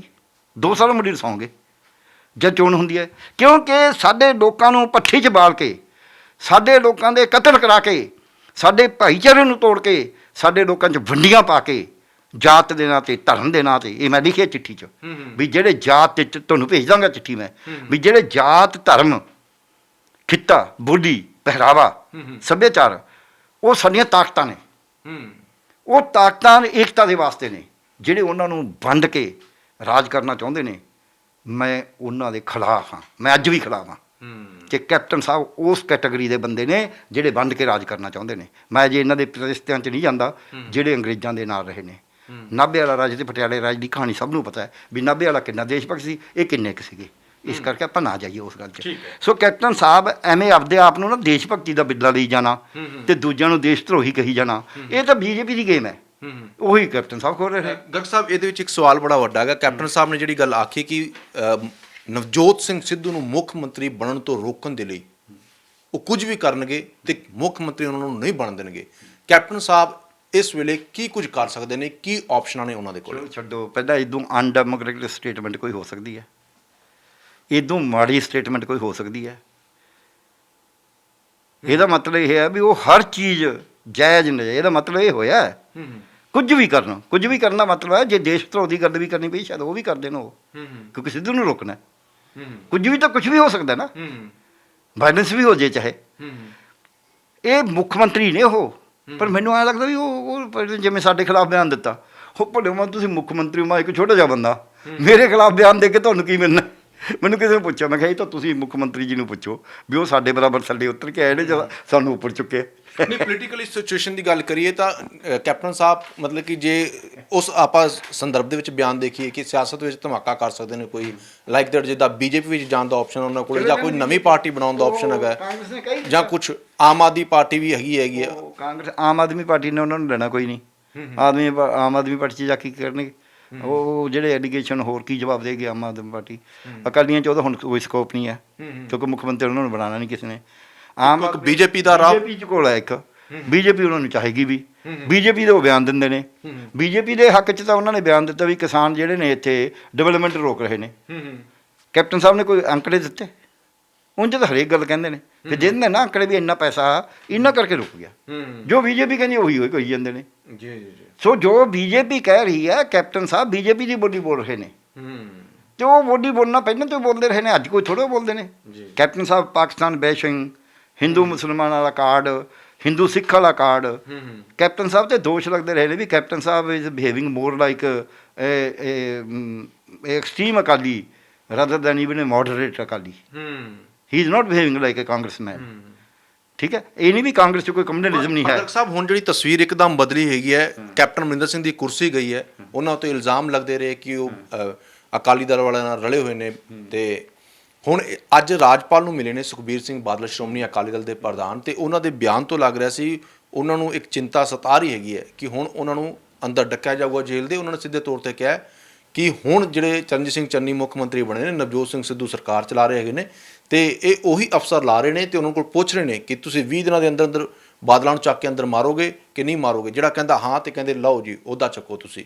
ਉਹ ਕਹਿੰਦੇ ਪੰਜਾਬ ਦੇ ਹਾਲਾਤ ਬਣ ਗਏ ਨੇ ਤੇ ਗਲਤ ਹਾਲਾਤ ਹੈਗੇ ਨੇ। ਦੇਖੋ, ਜਿੱਥੋਂ ਤੱਕ ਸਵਾਲ ਹੈ ਵੀ ਇਹ ਕਹਿਣਾ ਵੀ ਇਹਨੂੰ 20 ਦਿਨ 'ਚ ਅੰਦਰ ਕਰੋਗੇ ਜਾਂ ਨਹੀਂ ਕਰੋਗੇ, ਮੈਨੂੰ ਨਹੀਂ ਪਤਾ, ਕਹਿੰਦੇ ਨੇ ਨਹੀਂ ਕਹਿੰਦੇ, ਪਰ ਇਹ ਕੋਈ ਵੀ ਕਹੇ ਠੀਕ ਨਹੀਂ ਹੁੰਦਾ। 20 ਦਿਨ 'ਚ ਅੰਦਰ ਕਰੋਗੇ, ਅੰਦਰ ਕਿਵੇਂ ਕਰ ਦਿੱਤਾ ਜਾ ਸਕਦਾ? ਅੰਦਰ ਕਰਨ ਦੇ ਕੋਈ ਰੂਲ ਨੇ, ਕੋਈ ਕਾਨੂੰਨ ਹੈ। ਜਦੋਂ ਕਹਿਣ ਵੀ 20 ਦਿਨ 'ਚ ਕਾਨੂੰਨੀ ਕਾਰਵਾਈ ਕਰੋਗੇ ਜੋ ਬਣਦੀ ਹੈ, ਫਿਰ ਤਾਂ ਠੀਕ ਹੈ। ਹਰ ਸੀਐਮ ਨੂੰ ਅਧਿਕਾਰ ਹੈ, ਇਹ ਥੋੜ੍ਹਾ ਉਹ ਕੋਈ 20 ਸਾਲ ਉਡੀਕਦੇ ਰਹੋ ਕੈਪਟਨ ਸਾਹਿਬ ਦੀ ਤਰ੍ਹਾਂ। ਠੀਕ ਹੈ। ਦੂਜੀ ਗੱਲ, ਜਿਹੜਾ ਉਹਨਾਂ ਨੂੰ ਹੁਣ ਖਦਸ਼ਾ ਪੈਦਾ ਹੋਇਆ, ਫਿਰ ਕੈਪਟਨ ਵੇਲੇ ਨਹੀਂ ਪੈਦਾ ਹੋਇਆ, ਫਿਰ ਤਾਂ ਆਪ ਹੀ ਮੰਨ ਗਏ ਉਹ ਵੀ ਕੈਪਟਨ ਸਾਹਿਬ ਹੋਏ ਸੀ। ਕਿਉਂਕਿ ਜਿਹੜਾ ਉਹਨਾਂ ਦਾ ਦੋਸ਼ ਸੀ ਉਹ ਤਾਂ ਜਸਟਿਸ ਰਣਜੀਤ ਸਿੰਘ ਕਮਿਸ਼ਨ ਨੇ ਸਾਬਤ ਕਰਤਾ ਸੀ। ਜਿਹੜਾ ਜਸਟਿਸ ਰਣਜੀਤ ਸਿੰਘ ਕਮਿਸ਼ਨ ਜੋ ਵੀ ਸਾਬਤ ਕਰ ਸਕਿਆ, ਜਿਹਦਾ ਵੀ ਦੋਸ਼ ਸੀ ਨਹੀਂ ਸੀ, ਜੋ ਵੀ ਸੀ ਉਸ ਦੇ ਮੁਤਾਬਕ ਤਾਂ ਉਹਨਾਂ ਨੂੰ ਕੋਈ ਡਰ ਨਹੀਂ ਹੋਇਆ। ਉਹਦੇ 'ਚ ਕੋਈ ਤਾਂ ਉਹਨਾਂ ਦੇ ਬੰਦੇ ਫਸਦੀ ਸੀਗੇ ਨਾ, ਜੇ ਸਿੱਧੇ ਆਪ ਨਾ ਵੀ ਹੋਣ, ਠੀਕ ਹੈ ਨਾ। ਇਹਦੇ ਨਸ਼ਿਆਂ ਦੇ ਉੱਤੇ ਹੈ। ਸੋ ਇਹ ਜਿਹੜੀ ਗੱਲ ਹੈ ਨਾ, ਜਿਹੜਾ ਇਹ ਖਦਸ਼ਾ ਜ਼ਾਹਰ ਕਰਨਾ ਹੈ, ਬਲਕਿ ਦੋ ਗੱਲਾਂ ਜਿਹੜੇ ਲੋਕ ਪਹਿਲਾਂ ਦੰਦ ਕਥਾ ਸੀ, ਅੱਜ ਕੈਪਟਨ ਸਾਹਿਬ ਨੂੰ ਹੀ ਸਾਬਤ ਹੋ ਗਿਆ ਜਦੇ ਕੁਰਸੀ ਤੋਂ ਲੈ ਗਏ। ਬੀਜੇਪੀ ਕਹਿੰਦੇ ਆ ਜਾਓ, ਉਹ ਕਹਿੰਦਾ ਮੈਂ ਨਵਜੋਤ ਸਿੱਧੂ ਨੂੰ ਹਰਾਉਣ ਵਾਸਤੇ ਜਿਸ ਮਰਜ਼ੀ ਹੱਦ ਤੱਕ ਜਾਵਾਂਗਾ। ਅੱਜ ਤਾਂ ਨਵਜੋਤ ਸਿੱਧੂ ਨੂੰ ਕਹਿੰਦਾ ਜਿੱਦਾਂ ਮੈਡਮ ਰਜਿੰਦਰ ਕੌਰ ਭੱਠਲ 'ਤੇ ਜਿਹਨੇ ਚੋਣ ਜਿੱਤ ਲੈਣੀ ਸੀ ਜੇ ਇੱਦਾਂ ਦੀ ਗੱਲ ਨਾ ਕਰਦੇ ਇਹ, ਅਤੇ ਉਦੋਂ ਰਜਿੰਦਰ ਕੌਰ 98 ਵਾਲੀ, ਉਦੋਂ ਰਜਿੰਦਰ ਕੌਰ ਭੱਠਲ ਜੀ ਦੇ ਉਲਟ ਸੀਗੇ ਇਹ। ਉਹਨਾਂ 'ਤੇ ਆ ਕੇ ਕੇਸ ਬਣਾਉਂਦੇ ਆਪਦੇ CM 'ਤੇ ਹੈਂ। ਉਦੋਂ ਇਹ ਬਾਜਵੇ ਦੀ ਵੀ ਉਲਟ, ਬਾਜਵਾ ਸਾਹਿਬ ਦੇ ਉਲਟ ਰਹੇ, ਇਹ ਦੁੱਲੋ ਸਾਹਿਬ ਦੇ ਉਲਟ ਰਹੇ। ਇਹ ਕਿਹਦੇ ਉਲਟ ਨਹੀਂ ਹੋਏ? ਇੱਕ ਤਾਂ ਇਹ ਸਾਬਤ ਹੋ ਗਿਆ ਵੀ ਇੱਕ ਪਾਸੇ ਇਹ BJP ਨਾਲ ਰਲੇ ਹੋਏ ਨੇ, ਦੂਜੇ ਪਾਸੇ ਬਾਦਲ ਸਾਹਿਬ ਦਾ, ਸੁਖਬੀਰ ਬਾਦਲ ਸਾਹਿਬ ਦਾ ਉੱਥੇ ਜਾਣਾ। ਸੁਖਬੀਰ ਬਾਦਲ ਸਾਹਿਬ ਨੇ ਪਿਛਲੇ ਸਮੇਂ 'ਚ ਬਹੁਤ ਸਿਆਣੀਆਂ ਸਟੇਟਮੈਂਟਸ ਦਿੱਤੀਆਂ ਨੇ, ਚਾਹੇ ਕਿਸਾਨੀ ਅੰਦੋਲਨ 'ਤੇ ਜਿਹੜਾ ਟਕਰਾਅ ਵੀ ਹੋਇਆ ਉਹਦੇ 'ਚ ਵੀ ਸੁਖਬੀਰ ਬਾਦਲ ਸਾਹਿਬ ਦਾ ਬੜਾ ਸਟੈਂਡ ਸੀਗਾ। ਉਹ ਵੱਖਰੀ ਗੱਲ ਹੈ, ਪਾਰਟੀ ਦੇ ਅੰਦਰ ਜਿਹੜਾ ਫੈਸਲਾ ਹੁੰਦਾ ਉਹ ਤਾਂ ਉਹੀ ਹੁੰਦਾ, ਪਰ ਇਹਨਾਂ ਦਾ ਇਹ ਵਿਸ਼ਵਾਸ ਸੀ ਵੀ ਆਪਾਂ ਨੂੰ ਜੇ ਕੋਈ ਹੋਈ ਵੀ ਗੱਲ, ਆਪਾਂ ਕਿਸਾਨੀ ਲੀਡਰਸ਼ਿਪ ਨਾਲ ਬੈਠ ਕੇ ਕਰੀਏ, ਪਬਲਿਕਲੀ ਨਾ ਜਾਈਏ। ਇਹ ਚੰਗੀ ਗੱਲ ਸੀ, ਇਹ ਸਿਆਣਾ ਫੈਸਲਾ ਸੀ, ਚੰਗੇ ਸਿਆਸਤਦਾਨ ਵਾਲਾ ਫੈਸਲਾ ਸੀ। ਸੋ ਜਿਹੜਾ ਈਵਨ ਸਾਡੇ ਉੱਤੇ ਜਿਹੜੇ ਚੀਮਾ ਸਾਹਿਬ ਨੇ ਬਿਆਨ ਦਿੱਤਾ, ਉਹਨਾਂ ਨੇ ਆਖਿਆ ਵੀ ਐਵੇਂ ਕਾਹਨੂੰ ਤੁਸੀਂ ਸਲਾਹਕਾਰ ਨੂੰ ਪੁੱਛੋ, ਤਾਂ ਸਿੱਧੂ ਸਾਹਿਬ ਨੂੰ ਪੁੱਛੋ ਵੀ ਜਿਹਨਾਂ ਨੇ ਉਹ ਸਲਾਹਕਾਰ, ਜਿਨ੍ਹਾਂ ਨੇ ਸਲਾਹਕਾਰ ਲਾਏ ਨੇ। ਮਤਲਬ ਜਿਹੜਾ ਜ਼ਿੰਮੇਵਾਰ ਹੈ ਉਹਨੂੰ ਪੁੱਛਣ ਦਾ ਇਹ ਇੱਕ ਮੈਚੋਰ ਬਿਆਨ ਦਾ ਨਿਸ਼ਾਨੀ ਹੁੰਦੀ ਹੈ। ਕੋਈ ਮੈਨੂੰ ਡਿਫੈਂਡ ਕਰਦਾ ਨਹੀਂ ਕਰਦਾ, ਇਹ ਮੇਰਾ ਕੁਐਸਚਨ ਨਹੀਂ ਹੈ। ਡਾਕਟਰ ਸਾਹਿਬ ਇਹਦੇ ਵਿੱਚ ਵਿਰੋਧੀ ਧਿਰਾਂ ਇਹ ਗੱਲ ਕਹਿ ਰਹੀਆਂ ਨੇ ਕਿ ਕੰਪਲੀਟ ਜਿਹੜੇ ਸੁਖਬੀਰ ਬਾਦਲ ਸਾਹਿਬ ਮੁੱਖ ਮਿਲਣ ਜਾਂਦੇ ਨੇ ਗਵਰਨਰ ਸਾਹਿਬ ਨੂੰ, ਇਹ ਤਾਂ ਪੱਕੇ, ਇਹ ਤਾਂ ਮਤਲਬ ਕਲੀਅਰ ਹੀ ਹੋ ਗਿਆ ਵੀ ਜਿੰਨਾ ਚਿਰ ਤਾਂ ਜੀ ਕੈਪਟਨ ਸੀ ਉਹਦੇ ਨਾਲ ਸਾਡੀ ਸਾਂਝ ਸੀ, ਉਹਨਾਂ ਨੇ ਤਾਂ ਸਾਨੂੰ ਕੁਝ ਨਹੀਂ ਕਹਿਣਾ ਸੀ, ਹੁਣ ਸਾਨੂੰ ਖਤਰਾ ਹੈ। ਕੋਈ ਫੜ ਕੇ ਜੇ ਅੱਜ ਸੁਖਬੀਰ ਬਾਦਲ ਜੀ ਨੂੰ ਧੱਕੇ ਨਾਲ ਅੰਦਰ ਕਰਦੇ ਨੇ, ਮੈਂ ਤਾਂ ਕਹਾਂਗਾ ਸੁਖਬੀਰ ਬਾਦਲ ਜੀ ਤਾਂ ਚਾਹੁੰਦੀ ਹੋਗੀ। ਬਾਦਲ ਸਾਹਿਬ ਨੂੰ ਕੈਪਟਨ ਸਾਹਿਬ ਨੇ ਧੱਕੇ ਨਾਲ ਅੰਦਰ ਕਰਿਆ ਸੀ, ਤੇ ਨਹੀਂ ਤਾਂ ਬਾਦਲ ਸਾਹਿਬ ਨੂੰ ਛੱਡ ਗਏ ਸੀ ਸਾਰੇ। ਉਹਦੀ ਫਿਰ ਚੰਗਾ ਵੀ ਇੱਟ ਨਾਲ ਖੜਕਾਵਾਂਗੇ। ਇਹ ਤਾਂ ਬਲਕਿ ਜਿਹੜਾ ਇਹਨਾਂ ਨੂੰ ਅੰਦਰ ਕੋਲ ਸੁਖਬੀਰ ਬਾਦਲ ਨੂੰ ਤਾਂ ਚੋਣ ਜਿਤਾਉਣ ਦੀ ਗੱਲ ਹੋਊਗੀ ਉਹਦੇ ਵਾਸਤੇ ਨਹੀਂ। ਪਰ ਗਰਗ ਸਾਹਿਬ ਇਸ ਵੇਲੇ ਪੰਜਾਬ ਦਾ ਜਿਹੜਾ ਮਾਹੌਲ ਬਣਿਆ ਹੋਇਆ, ਜੋ ਸਥਿਤੀ ਬਣ ਚੁੱਕੀ ਹੈਗੀ ਹੈ ਨਾ, ਤੇ ਸਿਆਸੀ ਧਿਰਾਂ ਨੇ ਵੀ, ਸੱਤਾਧਾਰੀਆਂ ਨੇ ਵੀ ਇਹ ਗੱਲ ਜਾ ਕੇ ਲੋਕਾਂ ਦੇ ਵਿੱਚ ਹੀ ਪਾਈ ਹੈ ਕਿ ਅਸੀਂ ਬਾਦਲਾਂ ਨੂੰ ਫੜ ਕੇ ਅੰਦਰ ਕਰਾਂਗੇ, ਅਸਲ ਜ਼ਿੰਮੇਵਾਰ ਹੈਗੇ ਨੇ।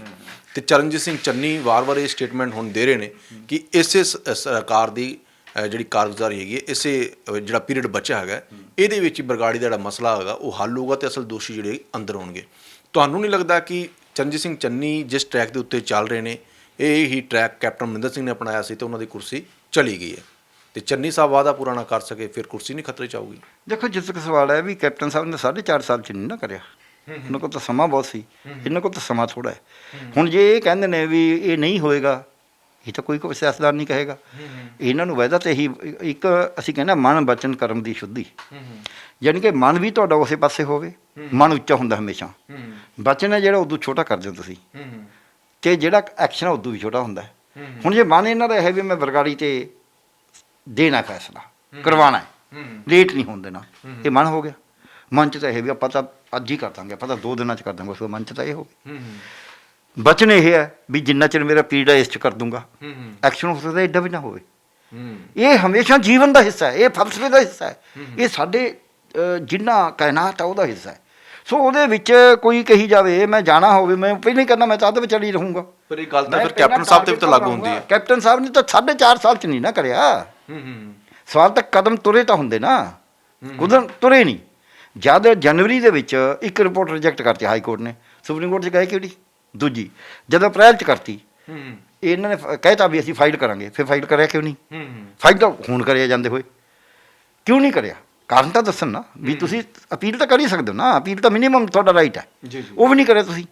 ਫਿਰ ਪਹਿਲਾਂ ਕਿਹਾ ਵੀ ਮੈਂ ਬਿਜਲੀ ਸਮਝੌਤੇ ਰੱਦ ਕਰੂੰਗਾ, ਉਹਦੇ 'ਤੇ ਕੋਈ ਕਮੇਟੀ ਤੱਕ ਨਹੀਂ ਬਣਾਈ, ਕੋਈ ਰਿਪੋਰਟ ਨਹੀਂ। 4.5 ਸਾਲ ਤੁਸੀਂ ਲੋਕਾਂ ਨੂੰ ਧੋਖਾ ਦਿੱਤਾ ਹੈ, ਇਹ ਕਹਿ ਕੇ ਮੈਂ ਸਮਝੌਤੇ ਰੱਦ ਕਰੂੰ, ਮੁੜ ਕੇ ਉਹਦੇ ਵੱਲ ਨੂੰ ਤੁਰੀ ਨਹੀਂ। ਤੁਸੀਂ ਕਿਹਾ ਮੈਂ ਮਾਫੀ ਖਤਮ ਕਰੂੰ, ਮੁੜ ਕੇ ਉਹਦੇ ਵੱਲ ਨੂੰ ਤੁਰੀ ਨਹੀਂ।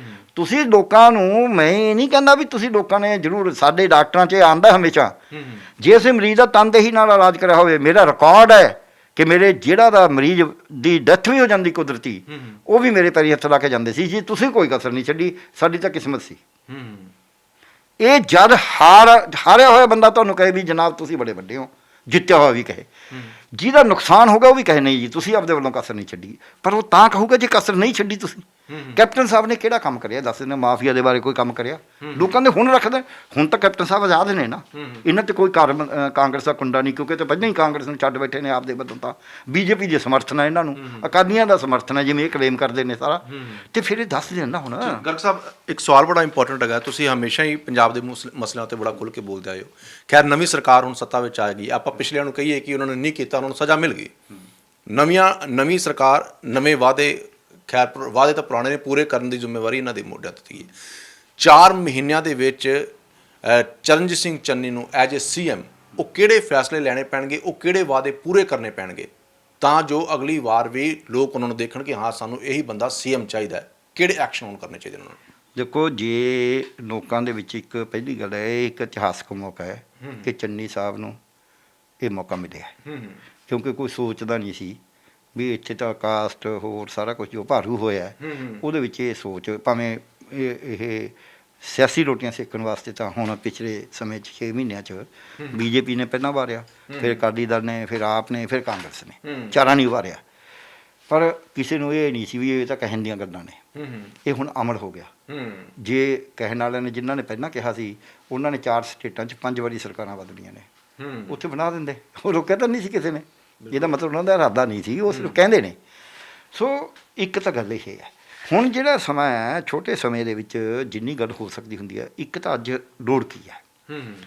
ਇੱਕ ਲੋੜ ਇਹ ਹੈ ਕਿ ਲੋਕਾਂ ਦਾ ਹੈਗਾ ਜੀ ਬਰਗਾੜੀ ਕਾਂਡ ਦੇ ਉੱਤੇ, ਨਸ਼ਿਆਂ ਦੇ ਉੱਤੇ, ਸਿੱਟ ਵਾਲਾ, ਇਹ ਸਾਰਾ ਕੁਝ ਇੱਕ ਪਾਸਾ ਹੈ। ਇਹ ਸਿਆਸੀ ਪਾਰਟੀਆਂ ਦੀ ਬਸਾਤ ਹੈ। ਤੀਜੀ ਇਹਦੇ 'ਚ ਵੀ ਧਰਮ ਸੋਤ ਨੂੰ ਸਜ਼ਾ ਦਿਓ। ਇਹ ਵਿਸਾਤ ਸਿਆਸਤ ਨੇ ਵਿਛਾਈ ਹੋਈ ਹੈ। ਉਹ ਇਸੇ ਵਿਸਾਤ 'ਚ ਲੋਕਾਂ ਨੂੰ, ਸਾਰਿਆਂ ਨੂੰ ਇਹ ਸੁਲਝਾ ਕੇ ਰੱਖਣਾ ਚਾਹੁੰਦੇ ਨੇ, ਮੁੱਦਿਆਂ ਨੂੰ ਖਤਮ ਕਰਨਾ ਚਾਹੁੰਦੇ ਨੇ। ਚੋਣਾਂ 'ਚ ਵੀ ਮੁੱਦਿਆਂ ਦੀ ਰਾਜਨੀਤੀ ਰਹੇ। ਅੱਜ 3 ਗੱਲਾਂ ਖੜੀਆਂ ਰਹਿਣ। ਇੱਕ ਬੰਦਿਆਂ ਨੇ ਅੱਜ ਤੱਕ ਇਹ ਨਹੀਂ ਕਿਹਾ ਵੀ ਦਲਿਤਾਂ ਦੇ ਜਿਹੜੇ ਸਰਟੀਫਿਕੇਟ ਰੁਕੇ ਹੋਏ ਨੇ ਉਹ ਕਿਉਂ ਨਹੀਂ ਮਿਲ ਰਹੇ ਬੱਚਿਆਂ ਦੇ। ਇਹੀ ਕਹੀ ਗਏ ਵੀ ਧਰਮ ਸੋਤ ਨੂੰ ਸਜ਼ਾ ਦਿਓ, ਮੰਨ ਲਓ ਸਜ਼ਾ ਦੇ ਦਿਓ। ਮੈਂ ਉਸ ਪਾਸੇ ਨਹੀਂ ਜਾ ਰਿਹਾ। ਇੱਕ ਨੇ ਨਹੀਂ ਪੁੱਛਿਆ ਵੀ ਜਿਹੜਾ ਕਿਰਪਾ ਸਿੰਘ ਸਰੋਜ ਨੇ ਕਿਹਾ ਮੈਂ 104 ਕਰੋੜ ਰੁਪਇਆ ਵੰਡਤਾ ਦਲਿਤ ਬੱਚਿਆਂ ਨੂੰ, ਕਿਹੜੇ ਨੂੰ ਵੰਡਿਆ? ਕਿਸੇ ਨੇ ਨਹੀਂ ਪੁੱਛਿਆ। ਇੱਕ ਨੇ ਨਹੀਂ ਪੁੱਛਿਆ ਵੀ ਜਿਹੜਾ 585 ਕਰੋੜ ਦਾ ਕਿ 15 ਕਰੋੜ ਦਾ ਜਿਹੜਾ ਦੋਸ਼ ਲੱਗਿਆ ਪਹਿਲਾਂ ਵੀ ਇਹ ਸਰਕਾਰ ਦੇ ਆਉਣ ਤੋਂ ਪਹਿਲਾਂ 2017 ਤੋਂ ਪਹਿਲਾਂ ਵੀ ਉਹ ਕਿੱਥੇ ਹੈ? ਕਿਸੇ ਨੇ ਨਹੀਂ ਪੁੱਛਿਆ ਵੀ ਜਿਹੜਾ 200 ਕੇ ਪੌਣੇ 200 ਕਰੋੜ ਦਾ ਉਹਨਾਂ ਨੇ ਮੰਨਿਆ ਇੰਸਟੀਟਿਊਸ਼ਨਾਂ ਨੇ ਕਿ 114, ਮੈਨੂੰ ਯਾਦ ਨਹੀਂ ਐਗਜ਼ੈਕਟ ਫਿਗਰ, 100 ਕਰੋੜ ਤੋਂ ਵੱਧ ਸੀ ਵੀ ਹਾਂ ਜੀ ਅਸੀਂ ਉਹਨਾਂ ਨੇ ਰਜਿਸਟਰ ਵੀ ਕਰਾਇਆ ਵੀ ਇਹ ਕੱਟ ਲਓ ਸਾਡੇ ਪੈਸੇ। ਉਹ ਫਿਰ ਇਹਦਾ ਮੈਂ ਹੇਰਾ ਫੇਰੀ ਸੀ ਨਾ, ਤਾਂ ਹੀ ਕਟਾਏ ਨੇ। ਅਤੇ ਉਹ ਕਿਸੇ ਨੇ ਨਹੀਂ ਪੁੱਛਿਆ ਵੀ ਉਹਨਾਂ ਨੂੰ ਸਜ਼ਾ ਕਿਉਂ ਨਹੀਂ ਦਿੱਤੀ ਜੇ ਇੰਨਾ ਪੈਸਾ ਖਾ ਗਏ ਸੀ ਉਹ। ਸੋ ਇਸ ਕਰਕੇ ਇੱਕ ਗੱਲ ਇਹ ਜ਼ਰੂਰੀ ਹੈ ਕਿ ਤੁਸੀਂ ਜਿਹੜੇ ਬੰਦਾ ਪੀੜਤ ਆ ਉਸ ਇਸ਼ੂ ਤੋਂ, ਉਹਦੀ ਤਾਂ ਗੱਲ ਹੀ ਨਹੀਂ ਕਰ ਰਹੇ।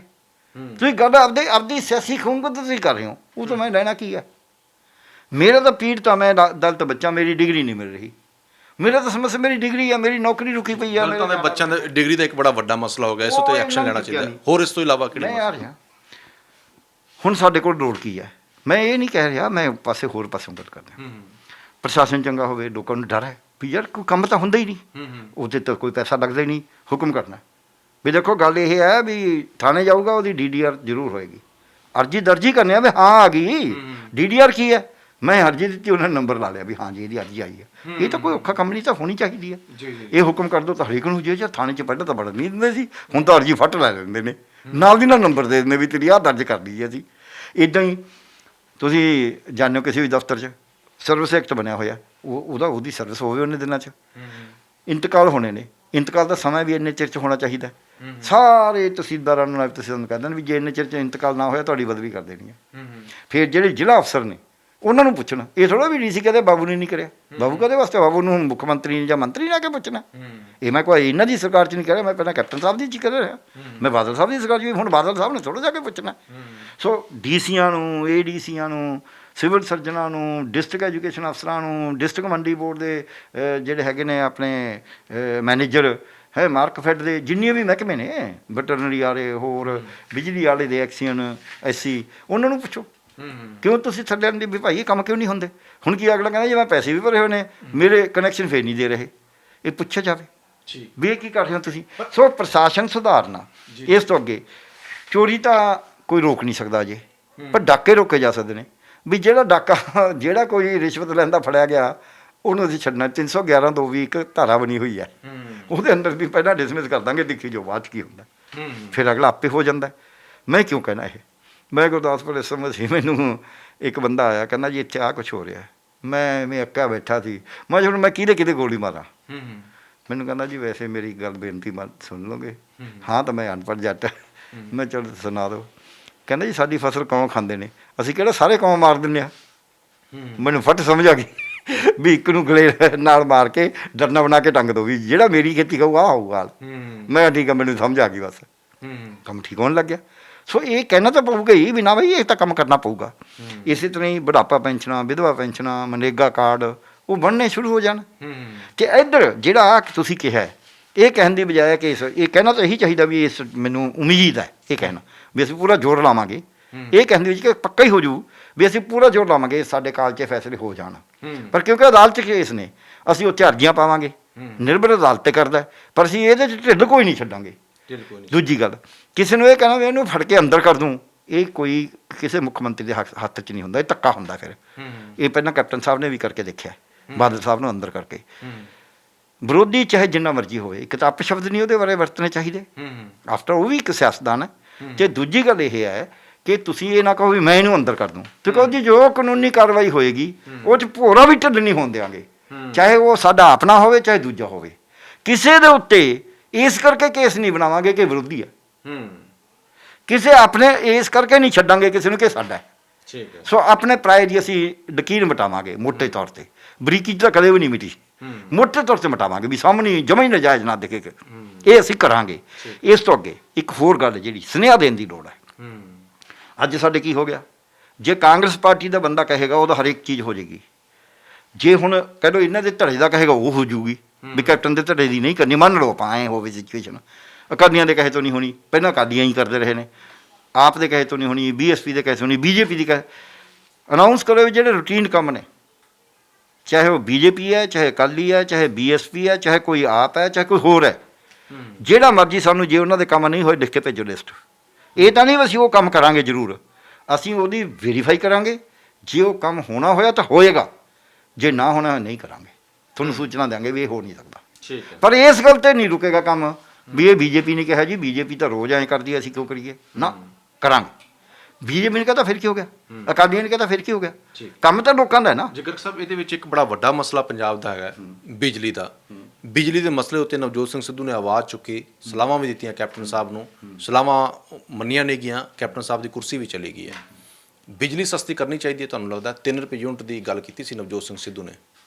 ਉਹਨਾਂ ਨੇ ਦੇਖੋ, ਜੋ ਮੈਂ ਸੁਣਿਆ, ਮੇਰੀ ਗੱਲ ਤਾਂ ਹੋਈ ਨਹੀਂ ਇਸ ਮਾਮਲੇ 'ਤੇ, ਪਰ ਜੋ ਮੈਂ ਸੁਣਿਆ ਬਿਆਨ ਉਹਨਾਂ ਦਾ, ਮੈਂ ਇਹ ਨਹੀਂ ਵੀ ਉਹੀ ਕੈਪਟਨ ਸਾਹਿਬ ਨੇ ਜਿਵੇਂ ਮੇਰੇ ਖਿਲਾਫ ਬਿਆਨ ਦੇਤਾ ਬਿਨਾਂ ਸੁਣੇ ਵੀ ਮੈਂ ਕਿਹਾ ਕੀ ਹੈ ਵੀਡੀਓ 'ਚ, ਇੱਦਾਂ ਤਾਂ ਮੈਂ ਬਿਆਨ ਨਹੀਂ ਦੇ ਸਕਦਾ, ਮੈਂ ਸੁਣਿਆ।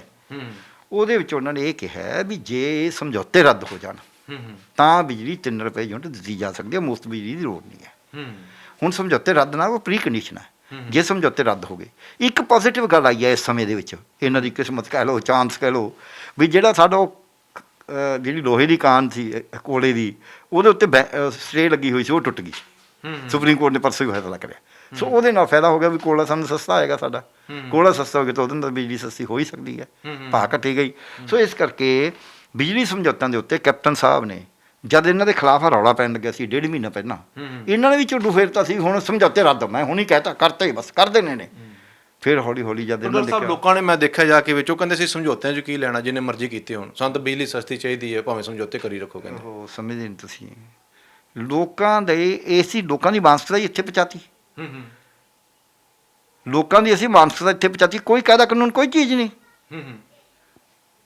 ਉਹ ਕਹਿਣ ਵੀ ਲੁੱਟੀ ਜਾਣ, ਚਾਹੇ ਸਾਡੀ ਤਾਂ ਰਜਿਸਟਰੀ ਹੋਈ ਜਾਵੇ, ਫਿਰ ਤਾਂ ਲੁੱਟੀ ਜਾਂਦੇ, ਰਜਿਸਟਰੀ ਹੋਈ ਜਾਂਦੀ, ਫਿਰ ਕਾਹਨੂੰ ਵੋਟਦੇ ਨੇ? ਇਹ ਲੋਕਾਂ ਦੀ ਮਾਨਸਿਕਤਾ ਨਹੀਂ, ਇਹ ਕੁਝ ਬੰਦਾ ਦੀ ਹੋ ਸਕਦੀ। ਲੋਕਾਂ ਨੂੰ ਮਤਲਬ ਹੈ ਕਿ ਐਗਰੀਮੈਂਟ ਦੇ ਵਿੱਚ ਉਹ ਕਹਿੰਦੇ ਹੁਣ ਸਾਨੂੰ ਐਗਰੀਮੈਂਟ ਤਾਂ ਡੂੰਘਾਈ 'ਚ ਨਹੀਂ ਜਾ ਸਕਦੇ ਨੇ। ਲੋਕ ਜਿਹੜੇ ਕਹਿੰਦੇ ਨੇ ਬਿਜਲੀ ਸਸਤੀ ਹੋਵੇ, ਉਹਨਾਂ ਦੀ ਮੰਗ ਹੈ ਇਹ, ਪਰ ਇਹ ਮੰਗ ਪੂਰੀ ਕਰਨ ਦਾ ਕੋਈ ਤਰੀਕਾ ਤਾਂ ਹੋਊਗਾ, ਤਰੀਕਾ ਹੋਣਾ ਚਾਹੀਦਾ। ਬਿਲਕੁਲ ਠੀਕ ਹੈ ਜੀ। ਮੈਂ ਕਹੀ ਜਾਵਾਂ ਜੀ ਮੇਰੀ, ਤੁਸੀਂ ਜੋ ਮੈਂ ਗੱਲ ਕਹਿਣਾ, ਕਿ ਇਹਨਾਂ 4 ਮਹੀਨਿਆਂ ਦੇ ਵਿੱਚ ਪੰਜਾਬ ਦੇ ਲੋਕਾਂ ਨੂੰ ਬਿਜਲੀ ਸਸਤੀ ਦੇਣੀ ਪਊਗੀ ਸਰਕਾਰ ਨੂੰ। ਨਹੀਂ, ਕੋਈ ਜ਼ਰੂਰੀ ਨਹੀਂ ਮੇਰੇ ਹਿਸਾਬ ਨਾਲ, ਮੈਂ ਨਹੀਂ ਕਹਿੰਦਾ ਇਹ, ਉਹ ਸਰਕਾਰ ਜਾਣੇ, ਪਰ ਮੈਂ ਇਹ ਕਹਿਣਾ ਵੀ ਇਹਦੇ ਵੱਲ ਯਤਨ ਕਰਨੇ। ਕੈਪਟਨ ਸਾਹਿਬ ਨੇ ਯਤਨ ਨਹੀਂ ਕਰੇ। ਸਵਾਲ ਮੇਰਾ ਮੈਂ ਚਿੱਠੀ 'ਚ ਲਿਖਿਆ, ਤੁਸੀਂ ਮੇਰੀ ਚਿੱਠੀ ਪੜ੍ਹੋਗੇ, ਮੈਂ ਇਹ ਸਾਰੀਆਂ ਕੱਢਣ ਦੇ ਜਵਾਬ ਚਿੱਠੀ 'ਚ ਦਿੱਤੇ ਹੋਏ ਨੇ। ਡਾਕਟਰ ਸਾਹਿਬ, ਹੁਣ ਸ਼ਾਰਟ ਦੇ ਵਿੱਚ ਤੁਸੀਂ ਇਹ ਗੱਲ ਜ਼ਰੂਰ ਸਾਨੂੰ ਦੱਸ ਦਿਓ ਕਿ ਜਿਹੜੀ ਚਿੱਠੀ ਤੁਸੀਂ ਲਿਖੀ ਹੈਗੀ ਹੈ, ਉਹ ਚਿੱਠੀ ਦੇ ਵਿੱਚ ਮੇਨ ਪੁਆਇੰਟ ਕਿਹੜੇ ਨੇ? ਮੈਂ ਚਿੱਠੀ ਸ਼ੁਰੂ ਇੱਥੋਂ ਕਰੀ ਹੈ ਕਿ ਪੰਜਾਬ ਬਹੁਤ ਵੱਡੇ ਗੰਭੀਰ ਸੰਕਟ 'ਚ ਹੈ, ਤੇ ਸੰਕਟ ਚੋਂ ਤਰਫਾ ਹੈ ਤੇ ਇਹਨੂੰ ਹੱਲ ਕਰਨ ਵਾਸਤੇ ਇੱਕ ਮੁੱਦਿਆਂ ਦੀ ਸਿਆਸਤ ਦੀ ਲੋੜ ਸੀ, ਨਾ ਕਿ ਵਾਅਦਿਆਂ ਦੀ। ਇਹਦੇ ਵਿੱਚ ਮੈਨੂੰ ਲੱਗਿਆ ਵੀ ਇਹ ਜਿਹੜਾ ਸੰਕਟ ਹੈ ਇਹ ਨੀਤ ਨਾਲ, ਪੋਲੀਟੀਕਲ ਡਿਟਰਮੀਨੇਸ਼ਨ ਨਾਲ ਹੋ ਸਕਦਾ। ਤੁਹਾਡੇ ਬਿਆਨਾਂ ਤੋਂ ਮੈਨੂੰ ਲੱਗਿਆ ਸੀ ਕਿ ਇਹ ਸੰਕਟ ਹੱਲ ਕਰਨ ਵਾਸਤੇ ਤੁਸੀਂ ਮੁੱਦਿਆਂ ਦੀ ਰਾਜਨੀਤੀ ਕਰੋਗੇ। ਤੇ ਜਦ ਤੁਸੀਂ ਮੇਰੇ ਤੋਂ ਸਲਾਹ ਮੰਗੀ, ਮੈਂ ਇਸੇ ਕਰਕੇ ਹਾਂ ਕਰੀ ਸੀ। ਉਸ ਤੋਂ ਬਾਅਦ ਮੈਨੂੰ ਇਹ ਵੀ ਸਾਹਮਣੇ ਆਇਆ ਵੀ ਜਦ ਤੁਸੀਂ ਸਾਨੂੰ ਬੁਲਾਇਆ, ਉਦੋਂ ਅਸੀਂ ਮੀਟਿੰਗ ਦੇ ਵਿੱਚ 2-3-4 ਘੰਟੇ ਜਿਹੜੀ ਗੱਲ ਹੋਈ ਸਾਡੀ, ਉਹਦੇ ਵਿੱਚ ਤੁਸੀਂ ਮੁੱਦਿਆਂ ਦੇ ਉੱਤੇ ਗੱਲ ਕਰੀ ਤੇ ਮੇਰਾ ਵਿਸ਼ਵਾਸ ਵਧਿਆ, ਕਿਉਂਕਿ ਤੁਸੀਂ ਪਹਿਲਾਂ ਦੱਸਤਾ ਵੀ ਮੈਂ ਇਹਨਾਂ ਮੁੱਦਿਆਂ 'ਤੇ ਗੱਲ ਕਰਨੀ ਆ। ਮੈਂ ਉਹ ਡਾਟਾ ਵੀ ਲੈ ਕੇ ਗਿਆ, ਤੁਸੀਂ ਬੜੇ ਧਿਆਨ ਨਾਲ ਉਹ ਗੱਲ ਨੂੰ ਸੁਣਿਆ, ਸਾਰਾ ਕੁਝ ਕਰਿਆ।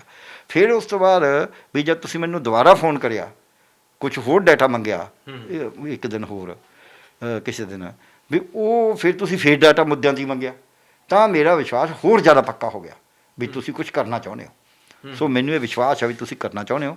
ਪਰ ਕੁਝ ਅਜਿਹੀਆਂ ਫੋਰਸਿਸ ਨੇ ਜਿਹੜੀਆਂ ਐਲੀਗੇਸ਼ਨ ਲਾ ਕੇ, ਲਾਂਛਨ ਲਾ ਕੇ, ਜਿਹੜੀਆਂ ਦੇਸ਼ ਧਰੋਹੀ ਦਾ ਅਤੇ ਹੋਰ ਦਾ, ਜਿਹੜੀਆਂ ਸੁਪਰੀਮ ਕੋਰਟ ਦੇ ਹੁਕਮਾਂ ਦੀ ਜਾਣੇ ਡਿਫੈਂਸ ਕਰਕੇ, ਸੁਪਰੀਮ ਕੋਰਟ ਨੇ ਕਿਹਾ ਸਰਕਾਰ ਦੇ ਵਿਰੋਧ, ਸਰਕਾਰ ਦੀ ਨੀਤੀ ਦਾ ਵਿਰੋਧ, ਸਰਕਾਰ ਦੇ ਫੈਸਲੇ ਦੇ ਵਿਰੋਧ ਅਤੇ ਇੰਟਰਨੈਸ਼ਨਲ 'ਚ ਜਿਹੜੀ ਲਕੀਰ ਹੈ ਉਹਨੂੰ ਮਿਟਣ ਨਾ ਦਿੱਤਾ ਜਾਵੇ। ਮੈਂ ਵਿੱਚ ਹੀ ਲਿਖਿਆ ਵੀ ਇਹੀਆਂ ਫੋਰਸਿਸ ਨੇ ਜਿਹੜੀਆਂ ਸਟੇਟਸ ਕੋ ਚਾਹੁੰਦੀਆਂ ਨੇ, ਜਿਹੜੀਆਂ ਸਾਡੀ ਜਿਹੜੀ ਅਨੇਕਤਾ ਹੈ, ਚਾਹੇ ਉਹ ਜਾਤ ਪਾਤ ਦੀ ਹੈ, ਚਾਹੇ ਧਰਮ ਦੀ ਹੈ, ਚਾਹੇ ਉਹ ਆਪਣਾ ਬੋਲੀ ਦੀ ਹੈ, ਚਾਹੇ ਸੱਭਿਆਚਾਰ ਦੀ ਹੈ, ਚਾਹੇ ਪਹਿਰਾਵੇ ਦੀ ਹੈ, ਉਹ ਅਨੇਕਤਾ ਨੂੰ ਤਾਕਤ ਬਣਾਉਣ ਦੀ ਬਜਾਏ ਉਹਦੇ ਆਧਾਰ 'ਤੇ ਲੋਕਾਂ ਨੂੰ ਵੰਡ ਕੇ ਰਾਜ ਕਰਨਾ ਚਾਹੁੰਦੀਆਂ ਨੇ। ਉਹ ਫੋਰਸਿਸ ਨਹੀਂ ਚਾਹੁੰਦੀਆਂ ਕਿ ਅਸੀਂ ਆਜ਼ਾਦ ਬੋਲੀਏ, ਅਸੀਂ ਆਪਣੇ ਵਿਚਾਰ ਵਿਅਕਤ ਕਰੀਏ। ਉਹ ਸਾਡੇ ਵਿਚਾਰਾਂ ਦੇ ਉੱਤੇ ਕੁੰਡਾ ਲਾਉਣਾ ਚਾਹੁੰਦੀਆਂ ਨੇ। ਪਰ ਇਹ ਪੱਕੀ ਗੱਲ ਹੈ, ਜਿੰਨਾ ਚਿਰ ਮੇਰੇ 'ਚ ਸਾਹ ਨੇ ਉਹਨਾਂ ਚਿਰ ਸਾਹ ਚੱਲਦੇ ਨੇ, ਜਾਣੀ ਕਿ ਮੈਂ ਜਿਉਂਦਾ। ਜੇ ਕੋਈ ਮਾਰ ਦੇਗਾ ਫਿਰ ਤਾਂ ਨਹੀਂ ਨਾ ਬੋਲ ਸਕਦੇ ਤੁਸੀਂ, ਉਹਨਾਂ ਚਿਰ ਮੈਂ ਬੋਲਾਂਗਾ। ਅਤੇ ਮੈਂ ਇਹਨਾਂ ਜਿਹੜੀਆਂ ਫੋਰਸਿਸ ਨੇ, ਇਹਨਾਂ ਤੋਂ ਨਾ ਮੈਂ ਦਬਣਾ, ਨਾ ਮੈਂ ਇਹਨਾਂ ਅੱਗੇ ਝੁਕਣਾ। ਮੈਂ ਦੇਸ਼ ਭਗਤ ਹਾਂ, ਮੈਨੂੰ ਪਤਾ ਹੈ ਕਿ ਮੈਂ ਦਵੇ ਕੁਚਲੇ ਲੋਕਾਂ ਦੇ ਹੱਕ 'ਚ, ਕਿਨਾਰੇ ਧੱਕੇ ਗਏ ਲੋਕਾਂ ਦੇ ਹੱਕ 'ਚ, ਦੇਸ਼ ਦੀ ਏਕਤਾ ਅਤੇ ਅਖੰਡਤਾ ਵਾਸਤੇ, ਲੋਕਾਂ ਦੇ ਪਿਆਰ ਵਾਸਤੇ ਮੈਂ ਹਮੇਸ਼ਾ ਖੜ੍ਹਦਾ ਰਹਾਂਗਾ। ਪੰਜਾਬ ਦੇ ਹੱਕਾਂ ਵਾਸਤੇ ਖੜ੍ਹਦਾ ਰਹਾਂਗਾ, ਫੈਡਰਲਿਜ਼ਮ ਵਾਸਤੇ ਖੜ੍ਹਦਾ ਰਹਾਂਗਾ ਅਤੇ ਮੈਂ ਬੋਲਦਾ ਰਹਾਂਗਾ। ਮੈਂ ਬੋਲਣੋਂ ਬਿਲਕੁਲ ਨਹੀਂ ਹਟਾਂਗਾ। ਇਹਨਾਂ ਨੇ ਜੋ ਕਹਿਣੇ ਕਰਨ। ਅਤੇ ਇਹ ਕਿਉਂਕਿ ਮੇਰੇ ਹੱਥ ਬੰਨ੍ਹਣਾ ਚਾਹੁੰਦੇ ਨੇ ਵੀ ਮੈਂ ਨਾ ਬੋਲਾਂ, ਇਸ ਕਰਕੇ ਮੈਂ ਜਿਹੜਾ ਇਹ ਬਹਾਨਾ ਲੈ ਰਹੇ ਨੇ, ਉਹ ਮੈਂ ਬਹਾਨਾ ਚੱਲਣ ਨਹੀਂ ਦੇਣਾ। ਮੈਂ ਤੁਹਾਨੂੰ ਜਿਹੜੀ ਸਲਾਹ ਦੇਣ ਦੀ ਹਾਂ ਕਰੀ ਸੀ, ਉਹ ਮੈਂ ਵਾਪਸ ਲੈ ਰਿਹਾ। ਅਤੇ ਮੈਂ ਉਮੀਦ ਕਰਦਾ ਕਿ ਤੁਸੀਂ ਆਪਣਾ ਕੰਮ ਹੈ, ਅਤੇ ਤੁਹਾਨੂੰ ਮੈਂ ਚਾਹੁੰਦਾ ਵੀ ਹਾਂ, ਮੇਰੀ ਕਾਮਨਾ ਵੀ ਇਹੀ ਹੈ ਕਿ ਤੁਸੀਂ ਆਪਣੇ ਇਰਾਦਿਆਂ ਵਿੱਚ ਸਫਲ ਹੋਣ। ਠੀਕ ਹੈ। ਅਤੇ ਇਸ ਐਕਸ਼ਨ ਦਾ ਕੋਈ ਰਿਐਕਸ਼ਨ ਆਇਆ ਜੀ? ਰਿਐਕਸ਼ਨ ਆਇਆ, ਉਹਨਾਂ ਨੇ ਲਿਖਿਆ sir I will meet you. ਠੀਕ ਹੈ, ਠੀਕ। ਤਾਂ ਗਰਗ ਸਾਹਿਬ, ਉਮੀਦ ਕਰਦੇ ਹਾਂ ਕਿ ਤੁਸੀਂ ਅੱਗੇ ਤੋਂ ਵੀ ਆਪਣੀ ਜਿਹੜੀ ਬੇਬਾਕੀ ਦੇ ਨਾਲ ਇੱਦਾਂ ਬੋਲਦੇ ਰਹੋਗੇ, ਪੰਜਾਬ ਦੇ ਲੋਕਾਂ ਦੀ ਆਵਾਜ਼ ਬਣਦੇ ਰਹੋਗੇ। ਪਰ ਐਸਸੀ ਕਮਿਸ਼ਨ ਨੇ ਕਿਹਾ ਕਿ ਜਿਹੜਾ ਦਲਿਤ ਸ਼ਬਦ ਹੈਗਾ ਉਹ CM ਦੇ ਅੱਗੇ ਨਹੀਂ ਲੱਗਣਾ ਚਾਹੀਦਾ। ਐਸਸੀ ਕਮਿਸ਼ਨ ਦੀ ਸਟੇਟਮੈਂਟ ਨੂੰ, ਇਸ ਨੂੰ ਕਿਵੇਂ ਦੇਖਦੇ ਹੋ? ਖਾਸ ਤੌਰ 'ਤੇ ਪੱਤਰਕਾਰ ਭਾਈਚਾਰੇ ਨੂੰ ਉਹਨਾਂ ਨੂੰ ਖਾਸ ਤੌਰ 'ਤੇ ਹਦਾਇਤ ਕੀਤੀ ਹੈ। ਦੇਖੋ, ਜਿੱਥੋਂ ਤੱਕ ਸਵਾਲ ਹੈ ਨਾ, ਐਸਸੀ ਕਮਿਸ਼ਨ ਟੈਕਨੀਕਲਿਟੀ 'ਚ ਗਏ ਨੇ। ਉਹ ਮੈਡਮ ਬੜੇ ਸਿਆਣੇ ਨੇ, ਤੇਜਿੰਦਰ ਕੌਰ ਜੀ ਬੜੇ ਸੁਲਝੇ ਹੋਏ ਨੇ। ਐਸਸੀ ਲਫ਼ਜ਼ ਹੈ ਜਿਹੜਾ, ਐਸਸੀ ਕੀ ਹੈ? Scheduled caste. ਸ਼ਡਿਊਲ ਕੀ ਨੇ? ਸਾਡੇ ਸੰਵਿਧਾਨ 'ਚ ਸ਼ਡਿਊਲ ਬਣੇ ਹੋਏ ਨੇ। ਜਿਵੇਂ ਅਸੀਂ ਕਹਿੰਦੇ 7th ਸ਼ਡਿਊਲ ਹੈ ਜੀ, ਜਿਹ 'ਚ ਸੂਬਿਆਂ ਦੀਆਂ ਫਲਾਣਿਆਂ ਦੀਆਂ ਤਾਕਤਾਂ ਨੇ। ਆਹ ਸ਼ਡਿਊਲ ਹੈ ਜੀ, ਜਿਹ 'ਚ ਲੈਂਗੁਏਜ ਡਿਫਾਈਨ ਕਰੀ ਗਈ ਹੈ। ਇਸ ਤਰ੍ਹਾਂ ਇੱਕ ਸ਼ਡਿਊਲ ਬਣਿਆ ਜਿਹ 'ਚ ਕਿਹਾ ਗਿਆ ਵੀ ਆਹ ਜਿਹੜੀਆਂ ਜਾਤੀਆਂ ਨੇ, ਇਹਨਾਂ ਜਾਤੀਆਂ ਨੂੰ ਅਸੀਂ ਆਹ ਬੈਨੀਫਿਟ ਦੇਣੇ ਨੇ। ਉਹ ਸ਼ਡਿਊਲਡ ਕਾਸਟਸ ਨੇ, ਪਰ ਉਹਦੇ ਨਾਲ ਜਿਹੜਾ ਉਹਦੀ ਕਾਸਟ ਓਰੀਜਨਲ ਆ ਉਹ ਨਹੀਂ ਬਦਲ ਗਈ। ਉਹ ਲਿਸਟ 'ਚ ਆ ਬਸ। ਸ਼ਡਿਊਲ ਦਾ ਮਤਲਬ ਲਿਸਟ। ਇਹ ਕਹਿੰਦੇ ਉਹਨਾਂ ਨੂੰ ਸ਼ਡਿਊਲਡ ਕਾਸਟ ਕਹੋ। ਮੈਂ ਇਹ ਕਹਿਣਾ ਉਹ ਕਾਨੂੰਨੀ ਲਿਸਟ ਹੈ ਬਸ। ਕਾਨੂੰਨੀ ਲਿਸਟ ਹੈ, ਸਮਝ ਗਏ ਨਾ? ਜੇ ਉਹਨੂੰ ਆਮ ਭਾਸ਼ਾ 'ਚ ਕੋਈ ਦਲਿਤ ਕਹਿੰਦਾ, ਪੱਤਰਕਾਰ ਹੈ ਜਿਹੜੀ, ਉਹ ਆਮ ਭਾਸ਼ਾ ਹੈ, ਉਹ ਕਾਨੂੰਨੀ ਭਾਸ਼ਾ ਨਹੀਂ ਹੈ। ਕਾਨੂੰਨੀ ਭਾਸ਼ਾ ਉਹਦੇ ਬੰਦੇ ਜਿਹਦੇ ਉਹਦੇ 'ਤੇ ਕੋਈ ਚੈਲੰਜ ਹੁੰਦਾ ਹੈ, ਉਹਦੇ ਉਹ ਦੱਸਦਾ ਮੈਂ ਇਹ ਕਿਉਂ ਲਿਖਿਆ, ਮੈਂ ਕਾਨੂੰਨ ਵਾਲਾ ਕਿਉਂ ਨਹੀਂ ਲਿਖਿਆ। ਕਾਗਜ਼ਾਂ 'ਚ ਜਦੋਂ ਉਹਨਾਂ ਦਾ ਨਾਮ ਜਾਣਾ, ਉੱਥੇ ਐਸਸੀ ਲਿਖਿਆ ਜਾਊਗਾ। ਉੱਥੇ ਜਿੰਨੇ MLA ਐਸਸੀ ਚੁਣੇ ਜਾਂਦੇ ਲਿਖਿਆ ਹੁੰਦਾ ਵੀ ਇਹ ਰਿਜ਼ਰਵ ਹੈ, ਇਹ ਐਸਸੀ ਹੈ। ਠੀਕ ਹੈ। ਜਿਹੜੇ ਅਫਸਰ ਵੀ ਲੱਗਦੇ ਨੇ ਉੱਥੇ ਵੀ ਲਿਖਿਆ ਹੁੰਦਾ ਵੀ ਇਹ ਐਸਸੀ ਹੈ। ਠੀਕ ਹੈ। ਉਹ ਹੋ ਗਿਆ ਕਾਨੂੰਨੀ, ਐਡਮਿਨਿਸਟ੍ਰੇਟਿਵ, ਪ੍ਰਸ਼ਾਸਨਿਕ। ਪਰ ਜਿਹੜਾ ਆਮ ਭਾਸ਼ਾ 'ਚ ਹੈ, ਤੁਸੀਂ ਜਦੋਂ ਵੀ ਆਮ ਭਾਸ਼ਾ 'ਚ ਕੋਈ ਐਸਸੀ ਕਹਿੰਦਾ, ਆਮ ਤੌਰ 'ਤੇ ਪੜ੍ਹੇ ਲਿਖਿਆਂ ਤੋਂ ਸਿਵਾਏ ਪਿੰਡਾਂ ਲੋਕਾਂ ਨੂੰ ਤਾਂ ਐਸਸੀ ਵੈਸੇ ਨਹੀਂ ਪਤਾ ਹੈ। ਉਹ ਤਾਂ ਵੈਸੇ ਪੁਰਾਣੀਆਂ ਜਾਤਾਂ ਹੀ ਵਰਤਦੇ ਆਪਦੀਆਂ। ਠੀਕ ਹੈ। ਹੈਗੇ ਤਾਂ ਉਹ BC, ਪਰ ਉਹ ਕਹਿੰਦੇ ਜੀ ਇਹ ਮਿਸਤਰੀਆਂ ਦਾ ਮੁੰਡਾ ਜੀ। ਅਸੀਂ ਸਾਨੂੰ ਸਾਰੇ ਬੀਜੇਪੀ ਹਿੰਦੂ ਕਹੀ ਜਾਂਦੀ ਆ, ਕੋਈ ਕੁਛ। ਉਹ ਕਹਿੰਦੇ ਇਹ ਬ੍ਰਾਹਮਣਾਂ ਦਾ ਮੁੰਡਾ ਜੀ, ਇਹ ਬਾਨੀਆਂ ਦਾ ਮੁੰਡਾ ਜੀ, ਇਹ ਖੱਤਰੀਆਂ ਦਾ ਮੁੰਡਾ ਜੀ, ਇਹ ਕੁੜੀ ਇਹਨਾਂ ਦੀ ਹੈ ਜੀ। ਕਹਿੰਦੇ ਨੇ ਕਿ ਨਹੀਂ ਕਹਿੰਦੇ? ਫਿਰ ਉਹ ਜਿਹੜਾ ਸਾਡੇ ਸਦੀਆਂ ਤੋਂ ਹੈਗੀਆਂ ਨੇ, ਸਵਾਲ ਇਹ ਹੈ ਵੀ ਅਸੀਂ ਉਹ ਕਾਸਟ ਨੂੰ ਨਹੀਂ ਤੋੜਨਾ। ਕਾਸਟ ਨੂੰ ਤੋੜਨਾ ਹੋਰ ਗੱਲ ਹੈ, ਤੋੜਨ ਦਾ ਮਤਲਬ ਉਹਨੂੰ ਬਰਾਬਰ ਕਰਨਾ। ਉਹਨੂੰ ਕਾਸਟ ਦੇ ਬੇਸ ਦੇ ਉੱਤੇ ਕਿਸੇ ਨੂੰ ਫਾਇਦਾ ਦੇਣਾ, ਕਿਸੇ ਨੂੰ ਨੁਕਸਾਨ ਕਰਨਾ, ਕਿਸੇ ਨੂੰ ਘਿਰਨਾ ਕਰਨੀ, ਇਹ ਗਲਤ ਹੈ। ਸੋ ਕਮਿਸ਼ਨ ਨੂੰ, ਸ਼ਡਿਊਲਡ ਕਾਸਟ ਕਮਿਸ਼ਨ ਨੂੰ ਇਹ ਚਾਹੀਦਾ ਵੀ ਜਿਹੜੇ ਸ਼ਡਿਊਲਡ ਕਾਸਟ ਨਾਲ ਧੱਕੇ ਹੋ ਰਹੇ ਨੇ ਉਹਨਾਂ ਦਾ ਹੱਲ ਕਰੇ, ਨਾ ਕਿ ਸ਼ਬਦਾਂ ਦੇ ਪਿੱਛੇ ਜਾਵੇ। ਠੀਕ ਹੈ। ਸੋ ਗੁਰੂ ਸਾਹਿਬ, ਮੇਰਾ ਆਖਰੀ ਸਵਾਲ, ਵਿਰੋਧੀ ਧਿਰਾਂ ਵੀ ਲਗਾਤਾਰ ਇਸ ਚੀਜ਼ ਨੂੰ ਲੈ ਕੇ ਨਿਸ਼ਾਨਾ ਸਾਧ ਰਹੀਆਂ ਨੇ ਕਿ ਚਰਨਜੀਤ ਸਿੰਘ ਚੰਨੀ ਨੂੰ ਫਿਲਹਾਲ 4-5 ਮਹੀਨੇ ਵਾਲੀ ਮੁੱਖ ਮੰਤਰੀ ਬਣਾਇਆ ਗਿਆ ਤੇ ਅਗਲੇ ਮੁੱਖ ਮੰਤਰੀ ਨਵਜੋਤ ਸਿੰਘ ਸਿੱਧੂ ਹੋਣਗੇ। ਇੱਕ ਬੜੀ ਵੱਡੀ ਗੇਮ ਖੇਡੀ ਹੈ ਤੇ ਕਈ ਵਿਰੋਧੀ ਧਿਰਾਂ ਕਹਿ ਰਹੇ ਨੇ ਸਪਸ਼ਟ ਕਰਨਾ ਚਾਹੀਦਾ ਕਿ ਕਾਂਗਰਸ ਨੂੰ ਪਾਈ ਅਗਲੇ ਮੁੱਖ ਮੰਤਰੀ ਸਾਲ 2022 ਦੇ ਕਿਹੜੇ ਹੋਣਗੇ। ਤੁਹਾਡੀ ਨਜ਼ਰਾਂ ਦੇ ਵਿੱਚ ਇਹ ਜਿਹੜਾ ਵਿਰੋਧੀ ਧਿਰਾਂ ਮਸਲੇ ਨੂੰ ਉਭਾਰ ਰਹੀਆਂ ਨੇ, ਇਸ ਦਾ ਪੰਜਾਬ ਦੀ ਸਿਆਸਤ ਉੱਤੇ ਕੀ ਅਸਰ ਪੈਂਦਾ ਤੇ ਪੰਜਾਬ ਦੇ ਜਿਹੜੇ ਵੋਟ ਬੈਂਕ ਉੱਤੇ ਕੀ ਅਸਰ ਪੈਂਦਾ? ਦੇਖੋ, ਗੱਲ ਇਹ ਹੈ ਵੀ ਇਹ ਤਾਂ ਮਤਲਬ ਚੰਨੀ ਸਾਹਿਬ ਜਾਂ ਸਿੱਧੂ ਸਾਹਿਬ ਕਿਹਦੇ ਵਿਚਾਰੇ ਨੇ ਇਹਨਾਂ ਮਾਮਲਿਆਂ 'ਚ। ਇਹ ਤਾਂ ਬਾਬੇ ਨਾਨਕ ਨੂੰ ਕਹਿਣਾ ਪੈ ਗਿਆ ਸੀ, ਇਸ ਕਲੀਆਂ ਪੰਜ ਭੀਤੀਆਂ ਕਿਉਂ ਕਰ ਰੱਖਾਂ ਪੱਤ, ਜੇ ਬੋਲਣਾ ਤਾਂ ਆਖੇ ਬੁੜਬੁੜ ਕਰੇ ਬਹੁਤ, ਜੇ ਚੁੱਪ ਕਰਾਂ ਤਾਂ ਆਖੇ ਇਹ ਘੱਟ ਨਹੀਂ ਮੱਤ। ਕਹਿੰਦੇ ਜੇ ਮੈਂ ਬੋਲਦਾ ਕਹਿੰਦੇ ਇਹ ਤਾਂ ਬੋਲਦਾ ਹੀ ਬਹੁਤ ਹੈ, ਜੇ ਚੁੱਪ ਕਰਦਾ ਕਹਿੰਦੇ ਇਹਨੂੰ ਅਕਲ ਨਹੀਂ ਤਾਂ ਨਹੀਂ ਬੋਲਦਾ। ਸੋ ਇਹਨਾਂ ਨੇ ਇਹ ਮੁੱਖ ਮੰਤਰੀ ਐਲਾਨ ਕਰਨ ਨਾ ਕਰਨ, ਹੁਣ ਅਕਾਲੀਆਂ ਦਾ ਤਾਂ ਮੁੱਖ ਮੰਤਰੀ ਪੱਕਾ ਹੀ ਹੈ, ਉਹ ਤਾਂ ਉਸੇ ਪਰਿਵਾਰ 'ਚ ਹੀ ਰਹਿਣੇ, ਉਹ ਸੁਖਬੀਰ ਬਾਦਲ ਨਹੀਂ ਰਹਿਣਾ ਹੈ। ਉਹਨਾਂ ਨੂੰ ਤਾਂ ਐਲਾਨ ਕਰਨ ਦੀ ਲੋੜ ਹੀ ਨਹੀਂ, ਉਹ ਤਾਂ ਐਲਾਨ ਹੀ ਐਲਾਨ ਹੈ, ਉਹ ਤਾਂ ਨਾ ਬਣੇ ਵੀ ਮੁੱਖ ਮੰਤਰੀ ਹੈ। ਔਰ ਸੁਖਬੀਰ ਬਾਦਲ ਜੀ ਨੇ ਤਾਂ ਇਹ ਵੀ ਕਹਿਤਾ ਸੀ, ਜਦ ਤੁਸੀਂ ਕਹਿੰਦੇ ਹੋ ਆਹ ਸਵਾਲ ਸੀ ਨਾ ਆਪਣਾ, ਕਹਿੰਦਾ ਕੋਈ ਨਹੀਂ ਆਪਾਂ ਤਾਂ ਲੀਜ਼ 'ਤੇ ਦਿੱਤੀ ਹੈ ਸਰਕਾਰ ਤਾਂ ਇਹ ਆਪਣੀ ਹੋਈ ਹੈ। ਜਦ ਕੈਪਟਨ ਦੀ ਸਰਕਾਰ ਆਈ ਹੈ, ਸੁਖਬੀਰ ਬਾਦਲ ਦਾ ਬਿਆਨ ਹੈ ਪਬਲਿਕ 'ਚ ਕਿ ਆਪਾਂ ਤਾਂ ਲੀਜ਼ 'ਤੇ ਦਿੱਤਾ, ਥੋੜ੍ਹੇ ਜਿਹੇ ਦਿਨ ਵੀ ਚੱਲ ਤੁਸੀਂ ਵੀ ਬਹਿ ਜਾਓ ਗੱਦੀ 'ਤੇ, ਉਹ ਰਾਜ ਆਪਣਾ ਹੀ ਹੈ। ਸੋ ਇੱਕ ਕੌਣ ਕਹਿ ਸਕਦਾ? ਤਾਂ ਹੀ ਕਹਿ ਸਕਦਾ ਨਾ ਜੇ ਉਹਨੂੰ ਪਤਾ ਵੀ ਆਪਾਂ ਕਰਨੀ ਆਪਣੀ ਹੋਈ ਹੈ। ਸੋ ਇੱਕ ਗੱਲ ਤਾਂ ਇਹ ਹੈ। ਸੋ ਦੂਜੀ ਗੱਲ ਇਹ ਹੈ ਵੀ ਮੁੱਖ ਮੰਤਰੀ ਐਲਾਨਣਾ ਨਾ ਐਲਾਨਣਾ, ਜਿਹੜੀ ਚਿਹਰਿਆਂ ਦੀ ਰਾਜਨੀਤੀ ਹੈ, ਜਿਹੜੀ ਸਾਡੀ ਅੱਜ ਆਪੋਜੀਸ਼ਨ ਹੈ, ਉਹ ਚਿਹਰਿਆਂ ਦੀ ਰਾਜਨੀਤੀ ਕਰਨਾ ਚਾਹੁੰਦੀ ਹੈ। ਰਾਜਨੀਤੀ ਦੇਸ਼ ਦੇ ਵਿੱਚ ਪੋਲੀਟੀਕਲ ਪਾਰਟੀਆਂ ਦੀ, ਪੋਲੀਟਿਕਸ ਦੀ ਹੋਣੀ ਚਾਹੀਦੀ ਹੈ, ਮੁੱਦਿਆਂ ਦੀ ਹੋਣੀ ਚਾਹੀਦੀ ਹੈ। ਮੁੱਦਿਆਂ ਦੀ ਰਾਜਨੀਤੀ ਤੋਂ ਤੁਸੀਂ ਚਿਹਰਿਆਂ ਦੀ ਰਾਜਨੀਤੀ ਬਣਾਤਾ। ਉਹ ਚਿਹਰਾ ਪਰਿਵਾਰ ਦਾ, ਉਹ ਚਿਹਰਾ ਪੈਸੇ ਨਾਲ ਜੁੜਿਆ, ਉਹ ਧਨ ਅਤੇ ਬਾਹੂਬਲ ਨਾਲ ਜੁੜ ਜਾਂਦਾ ਹੈ। ਸੋ ਜੇ ਤੁਸੀਂ ਚਿਹਰਿਆਂ ਦੀ ਰਾਜਨੀਤੀ, ਜਿਹੜਾ ਵੀ ਸਿਆਸਤਦਾਨ ਅੱਜ ਕਹਿੰਦਾ ਹੈ ਚਿਹਰਾ ਦੱਸੋ, ਮੋਦੀ ਸਾਹਿਬ ਨੇ ਵੀ ਇਹੀ ਕਿਹਾ ਸੀ। ਜਦੋਂ ਪਤਾ ਲੱਗਾ ਵੀ ਮੋਦੀ ਸਾਹਿਬ ਦੀ ਹੁਣ ਕੋਈ ਬਹੁਤੀ ਸੁਣਦੇ ਨਹੀਂ, ਫਿਰ ਕਹਿੰਦੇ ਦੱਸੋ ਮੋਦੀ ਸਾਹਿਬ ਦੇ ਅਗੇਂਸਟ ਹੋਰ ਕੌਣ ਹੈ। ਇਹ ਇੱਕ ਚਿਹਰਿਆਂ ਦੀ ਰਾਜਨੀਤੀ, ਇੱਕ ਵਿਅਕਤੀ। ਤੁਹਾਡੇ ਖਿਆਲ 'ਚ ਮੋਦੀ ਸਾਹਿਬ ਸਾਰੇ ਦੇਸ਼ ਨੂੰ ਚਲਾ ਲੈਣਗੇ? ਤੁਹਾਡੇ ਖਿਆਲ 'ਚ ਇਹ ਕੈਪਟਨ ਸਾਹਿਬ ਜਾਂ ਆਪਣੇ ਸੁਖਬੀਰ ਬਾਦਲ ਜੀ ਜਾਂ ਨਵਜੋਤ ਸਿੱਧੂ ਇਕੱਲੇ ਚਲਾ ਲੈਣਗੇ ਜਾਂ ਚੰਨੀ ਸਾਹਿਬ? ਨਹੀਂ। ਇਹ ਜਿਹੜੀ ਰਾਜਨੀਤੀ ਹੈ, ਇਹਦੇ 'ਚ ਵਿਰੋਧੀ ਵੀ ਦੂਜੇ ਵੀ ਸਾਰੇ ਰਲ ਕੇ ਚਲਾਉਣਾ। ਜਿਹੜਾ ਚਿਹਰਿਆਂ ਦੀ ਰਾਜਨੀਤੀ ਦੀ ਗੱਲ ਕਰਦਾ ਗਲਤ ਹੈ। ਅਤੇ ਦੂਜੀ ਗੱਲ, ਜਿਹੜਾ ਮੁੱਖ ਮੰਤਰੀ ਉਹ ਮੁੱਖ ਮੰਤਰੀ ਹੁੰਦਾ। ਦੋਸ਼ ਤਾਂ ਇਹ ਵੀ ਲੱਗਦੇ ਰਹੇ ਨੇ, ਜਦ 98 ਵਾਲੀ ਸਰਕਾਰ ਸੀ ਬਾਦਲ ਸਾਹਿਬ ਦੀ, ਉਦੋਂ ਕਹਿੰਦੇ ਸੀ ਜੀ ਇਹਨਾਂ ਦੀ ਜਿਹੜੀ ਸੁਖਬੀਰ ਬਾਦਲ ਦੇ ਸਿਸਟਰ ਨੇ ਅਤੇ ਵੀ ਉਹ ਚਲਾਉਂਦੇ ਨੇ ਸਰਕਾਰ, ਅਤੇ ਬਾਦਲ ਸਾਹਿਬ ਦੇ ਮੈਡਮ ਉਹਨਾਂ 'ਤੇ ਲੱਗਦੇ ਸੀ ਵੀ ਉਹ ਚਲਾਉਂਦੇ ਨੇ ਜੀ ਸਰਕਾਰ, ਤਾਂ ਜੋਕ ਬਣਾਏ ਹੋਏ ਸੀ ਲੋਕਾਂ ਨੇ। ਪਰ ਮੈਂ ਉਦੋਂ ਸਰਕਾਰ 'ਚ ਰਿਹਾ, ਮੈਨੂੰ ਤਾਂ ਕਦੇ ਨਹੀਂ ਉਹਨਾਂ ਨੇ ਹੁਕਮ ਕਰਿਆ ਸੀ ਕਿਸੇ ਨੇ, ਅਤੇ ਨਾ ਕਦੇ ਕਿਹਾ ਸੀ। ਇਸੇ ਤਰ੍ਹਾਂ ਹੀ ਉਦੋਂ ਬਾਅਦ ਜਦ ਬਾਦਲ ਸਾਹਿਬ ਫੇਰ ਆਏ, ਫਿਰ ਕਹਿੰਦੇ ਸੁਖਬੀਰ ਸਿੰਘ ਸਰਕਾਰ ਤਾਂ ਚਲਾ ਰਹੇ ਨੇ। ਮੈਂ ਉਦੋਂ ਵੀ ਸਰਕਾਰ ਦੇ ਵਿੱਚ ਕੰਮ ਕਰਦਾ ਰਿਹਾ, ਮੈਂ ਤਾਂ ਕਦੇ ਨਹੀਂ ਦੇਖਿਆ ਵੀ ਸੁਖਬੀਰ ਨੇ ਸਾਨੂੰ ਜਾਂ ਉਹਨਾਂ ਦੇ ਕਿਸੇ ਥੱਲੇ ਵਾਲੇ ਨੇ ਕਹਿਤਾ ਹੋਵੇ ਵੀ ਇਹ ਸੁਖਬੀਰ ਜੀ ਦਾ ਸਾਨੂੰ ਜੀ ਹੁਕਮ ਹੈ ਜੀ ਤੁਸੀਂ ਐਂ ਕਰਦੇ ਹੋ। ਸੋ ਇਹ ਲੋਕਾਂ ਦੀਆਂ ਦੰਦ ਕਥਾ ਹੁੰਦੀਆਂ। ਲੋਕ ਤਾਂ ਇਹ ਵੀ ਕਹਿੰਦੇ ਨੇ, ਸੁਣ ਲਓ, ਮੈਂ ਤੁਹਾਨੂੰ ਮਾਫ਼ ਕਰਨਾ, ਇੱਕ ਲਾਸਟ ਲਾਈਨ ਦੱਸਦਾ ਕੀ ਹੈ। ਆਹ ਹੁਣ ਜਿੱਦੇ ਚੰਨੀ ਸਾਹਿਬ ਬਣੇ ਨਾ, ਮੈਨੂੰ ਵਧਾਈਆਂ ਆਉਣੀਆਂ ਸ਼ੁਰੂ ਹੋ ਗਈਆਂ ਵੀ ਡਾਕਟਰ ਸਾਹਿਬ ਤੁਹਾਡੀ ਇੱਛਾ ਪੂਰੀ ਹੋ ਗਈ, ਚੰਨੀ ਸਾਹਿਬ ਬਣ ਗਏ। ਅਤੇ ਸਾਰੇ ਕਹਿੰਦੇ ਨੇ ਵੀ ਡਾਕਟਰ ਪਿਆਰਾ ਲਾਲ ਗਰਗ ਦੇ 2 ਬਿਆਨਾਂ ਦੇ ਉੱਤੇ ਜਿਹੜਾ ਕੈਪਟਨ ਅਮਰਿੰਦਰ ਸਿੰਘ ਨੇ ਸਟੈਂਡ ਲਿਆ, ਉਹਦੇ ਕਰਕੇ ਉਹਨੂੰ ਥੱਲੇ ਜਾਣਾ ਪਿਆ। ਲੈ ਦੱਸੋ ਕੀ ਕਰੋਗੇ ਵੀ ਤੁਸੀਂ ਬਣਾਇਆ। ਉਹ ਮੈਂ ਕਿਹਾ ਯਾਰ ਤੁਸੀਂ ਐਵੇਂ ਕਿਉਂ ਜੋੜੀ ਜਾਂਦੇ ਹੋ, ਮੈਨੂੰ ਤਾਂ ਇਹੋ ਨਹੀਂ ਪਤਾ ਵੀ ਕੌਣ ਬਣ ਰਿਹਾ ਕੌਣ ਨਹੀਂ। ਸੋ ਲੋਕ ਫੰਗਾਂ ਦੀਆਂ ਡਾਰਾਂ ਬਣਾਉਂਦੇ ਨੇ, ਔਰ ਉਹਨਾਂ ਨੂੰ ਬਣਾਉਣੀਆਂ ਵੀ ਚਾਹੀਦੀਆਂ ਨੇ ਯਾਰ। ਕੈਪਟਨ ਸਾਹਿਬ ਨੇ ਜਿਹੜੀ ਸਟੇਟਮੈਂਟ ਦਿੱਤੀ ਇਹਦੇ ਵਿੱਚ ਕਿ ਰਾਹੁਲ ਗਾਂਧੀ ਅਤੇ ਪ੍ਰਿੰਕਾ ਗਾਂਧੀ ਉਹ ਸਿਆਸਤ ਦੇ ਵਿੱਚ ਹੰਡੇ ਹੋਏ ਨਹੀਂ ਹੈਗੇ, ਹਾਲੇ ਕੱਚੇ ਹੈਗੇ ਨੇ ਅਤੇ ਪਰਪੱਕ ਨਹੀਂ ਹੋਏ, ਅਤੇ ਉਹਨਾਂ ਨੇ ਕਿਹਾ ਕਿ ਮੈਚੋਰ ਨਹੀਂ ਹੈਗੇ ਇਹ ਦੋਨੋਂ ਜਣੇ ਭੈਣ ਭਰਾ, ਅਤੇ ਇਸੇ ਕਰਕੇ ਜਿਹੜਾ ਰਿਸ਼ਤਾ ਹੈਗਾ ਗਾਂਧੀ ਪਰਿਵਾਰ ਦੇ ਨਾਲ ਅੱਜ ਮੈਨੂੰ ਦੁੱਖ ਲੱਗਾ ਕਿ ਟੁੱਟ ਰਿਹਾ। ਤੁਹਾਡੀ ਨਜ਼ਰਾਂ ਦੇ ਵਿੱਚ ਰਾਹੁਲ ਗਾਂਧੀ ਅਤੇ ਪ੍ਰਿੰਕਾ ਗਾਂਧੀ ਦੀ ਜੋੜੀ ਹੈਗੀ ਹੈ, ਉਹ ਸਿਆਸਤ ਦੇ ਵਿੱਚ ਹੁਣ ਮੈਚੋਰ ਹੋ ਚੁੱਕੇ ਜਾਂ ਅਨਮੈਚੋਰ ਹੈ? ਮੈਂ ਤਾਂ ਤੁਹਾਨੂੰ ਇਹ ਸਵਾਲ ਪੁੱਛਦਾ ਵੀ ਕੈਪਟਨ ਸਾਹਿਬ ਦੀ ਕਿੰਨੀ ਕੈਪਟਨ ਸਾਹਿਬ ਤਾਂ ਮੈਚੋਰ ਨੇ ਨਾ। ਉਹ ਕਹਿੰਦੇ ਮੈਂ ਮੈਚੋਰ ਹਾਂ, ਉਹ ਮੈਚੋਰ ਹੈ ਨਹੀਂ। ਜਿਹੜਾ ਕੈਪਟਨ ਸਾਹਿਬ ਮੈਚੋਰ ਨੇ, ਉਹਨਾਂ ਨੇ ਕੀ ਕਿਹਾ, ਮੈਨੂੰ ਕਹਿੰਦੇ ਬੜਾ ਦੁੱਖ ਲੱਗਿਆ, ਮੇਰੀ ਬੜੀ ਬੇਇੱਜ਼ਤੀ ਹੋਈ ਹੈ, ਇਹ ਮੈਚੋਰਟੀ ਹੈ। ਭਾਵੇਂ ਛੱਡਣਾ ਵੀ ਹੋਵੇ, ਕਹਿੰਦੇ ਸੱਜਣ ਛੱਡੀਏ ਰੰਗ ਸਿਓ ਫਿਰ ਮਿਲਣ ਕੀ ਆਸ। ਕੈਪਟਨ ਸਾਹਿਬ ਨੇ ਤਾਂ ਆਪਣੀ ਬੇਇੱਜ਼ਤੀ ਆਪ ਹੀ ਕਰਾ ਲਈ, ਜਿਹੜੇ ਨਾਲ ਖੜਨੇ ਸੀ ਉਹ ਵੀ ਉੱਧਰ ਤੋਰ ਤੇ ਵੀ ਮੇਰੀ ਤਾਂ ਬੇਇੱਜ਼ਤੀ ਹੋ ਗਈ ਜੀ, ਮੈਨੂੰ ਕੁਛ ਹੁੰਦਾ ਨਹੀਂ, ਮੈਂ ਤਾਂ ਹੁਣ ਸੋਚਾਂਗਾ, ਮੈਂ ਤਾਂ ਪਾਰਟੀ ਛੱਡਾਂਗਾ। ਉਦੋਂ ਮੌਕੇ 'ਤੇ ਆਹ ਕੁਛ ਕਹਿਣ ਦੀ ਕੀ ਲੋੜ ਹੈ? ਉਹ ਇਹ ਵੀ ਕਹਿ ਸਕਦੇ, ਜੇ ਮੈਚੋਰਟੀ ਦੀ ਗੱਲ ਹੈ, ਕਿੰਨੇ ਕੁ ਮੈਚੋਰ ਨੇ ਇੰਨੀ ਸਿਆਸਤ ਤੋਂ ਬਾਅਦ ਵੀ? ਕਈ ਪਾਰਟੀਆਂ ਬਦਲ ਚੁੱਕੇ, ਰਾਹੁਲ ਪ੍ਰਿਅੰਕਾ ਕੋਈ ਪਾਰਟੀਆਂ ਤਾਂ ਨਹੀਂ ਨਾ ਬਦਲੀਆਂ। ਫਿਰ ਮੈਚੋਰਟੀ ਦੀ ਕੀ ਗੱਲ ਹੈ? ਉਹਨਾਂ ਨੇ ਸਾਰਿਆਂ ਨੂੰ ਰਾਇ ਕਰ ਕਰਦੇ ਨੇ, ਇਹ ਮੈਚੋਰਟੀ ਹੁੰਦੀ ਹੈ। ਨਹੀਂ ਤਾਂ ਹੁਕਮ ਕਰ ਦਿੰਦੇ ਵਿਆਹ ਲੱਗੂਗਾ ਜੀ। ਬਾਰ-ਬਾਰ ਕਿਉਂ ਰਾਇ ਕਰੀ, ਬਾਰ-ਬਾਰ ਰਾਇ ਬਦਲੀ ਕਿਉਂ? ਇਸੇ ਕਰਕੇ ਵੀ ਆਪਾਂ ਇਹ ਨਾ ਠੀਕ ਹੈ, ਇੱਕ ਮੈਚੁਰ ਫੈਸਲਾ ਮੰਨਦੇ ਤੁਸੀਂ? ਹਾਂ, ਰਾਵਤ ਨੂੰ ਕਿਉਂ ਬਾਰ-ਬਾਰ ਭੇਜਿਆ? ਇਹ ਮੈਚੋਰਟੀ ਦੀ ਨਿਸ਼ਾਨੀ ਹੈ। ਪਰ ਕੈਪਟਨ ਸਾਹਿਬ ਦੀ ਮੈਚੋਰਟੀ ਕੀ ਹੈ?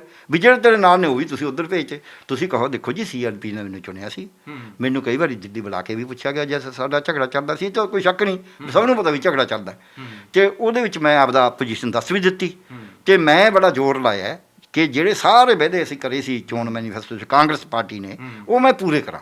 ਪਰ ਮੇਰੇ ਕੁਛ ਕੁਲੀਗ ਨੂੰ 40 ਬੰਦੇ ਜੇ ਮੇਰੇ ਖਿਲਾਫ ਖੜੇ ਨੇ, ਚੁਣਿਆ ਤਾਂ ਮੈਂ ਉਹਨਾਂ ਨਹੀਂ ਆ, ਚਾਹੇ ਹਾਈ ਕਮਾਂਡ ਦੇ ਕਹੇ 'ਤੇ ਚੁਣਿਆ ਗਿਆ ਹੋਵਾਂ, ਪਰ ਟੈਕਨੀਕਲੀ ਤਾਂ ਉਹਨਾਂ ਨੇ ਚੁਣਿਆ। ਜੇ ਅਸੀਆਂ ਜੋ 40 ਮੇਰੇ ਖਿਲਾਫ ਨੇ, ਇਹਦੀ ਬਜਾਏ ਕਿ ਮੈਂ ਉੱਥੇ ਜਾ ਕੇ ਨੋ ਕੌਨਫੀਡੈਂਸ ਮੋਸ਼ਨ ਕਰਾਵਾਂ, ਤੇ ਮੈਂ ਆਪ ਹੀ ਲੰਬੇ ਹੋ ਗਿਆ ਹੈ। ਬਾਕੀ ਹੁਣ ਭਾਈ ਕਾਂਗਰਸ ਪਾਰਟੀ ਜਾਣੇ, ਮੈਂ ਤਾਂ ਇਹਨਾਂ ਦਾ ਸਿਪਾਹੀ ਹਾਂ, ਜਿਹਾ ਜਿਹਾ ਮੈਂ ਤਾਂ ਹੋਊ ਮੈਂ ਕਰ ਦੂੰਗਾ। ਦਖਲਅੰਦਾਜ਼ੀ ਮੈਂ ਤਾਂ ਨਹੀਂ ਕਰਨੀ, ਇਹ ਕਹਿਣਗੇ ਵੀ ਜਾਣ ਕੇ ਖਰਾਬ ਕਰਦਾ। ਗੱਲਾਂ ਤੁਹਾਡੇ ਨਾਲ ਕਾਫੀ ਸਵਾਦ ਹੈ, ਪ੍ਰੋਗਰਾਮ ਥੋੜਾ ਲੰਮਾ ਆਪਣਾ ਜ਼ਰੂਰ ਹੋ ਗਿਆ। ਜਾਂਦੇ ਜਾਂਦੇ ਇਹ ਗੱਲ ਜ਼ਰੂਰ ਦੱਸ ਦਿਓ ਕਿ ਚਰਨਜੀਤ ਸਿੰਘ ਚੰਨੀ ਦੇ ਮੁੱਖ ਮੰਤਰੀ ਬਣਨ ਦੇ ਨਾਲ ਜਿਹੜੇ ਸਿਆਸੀ ਸਮੀਕਰਨ ਨੇ ਉਹ ਕੀ ਬਣਨਗੇ? 2022 ਦੇ ਵਿੱਚ ਜਿਹੜਾ ਮੁਕਾਬਲਾ ਹੈਗਾ ਉਹ ਹੁਣ ਕਿੰਨਾ ਪਾਰਟੀਆਂ ਦੇ ਵਿੱਚ ਦੇਖਣ ਨੂੰ ਮਿਲ ਸਕਦਾ ਹੈ? ਮੈਨੂੰ ਲੱਗਦਾ ਵੀ ਕਾਂਗਰਸ ਨੇ ਜਿਹੜਾ ਇਹ ਚਾਹੇ ਚਾਂਸ ਨਾਲ ਬਣ ਗਏ, ਜਿਵੇਂ ਮਰਜ਼ੀ ਬਣ ਗਏ, ਇਹ ਬੜਾ ਵੱਡਾ ਹਿਸਟੋਰੀਕਲ ਮਾਮਲਾ ਹੈ। ਅਤੇ ਜਿਹੜਾ ਬਾਕੀ ਪਾਰਟੀਆਂ ਨੇ ਦਲਤ ਪੱਤਾ ਖੇਡ ਕਰੀ ਸੀ, ਉਹ ਪੱਤਾ ਤਾਂ ਉਹਨਾਂ ਦਾ ਸਾਫ਼ ਹੋ ਗਿਆ।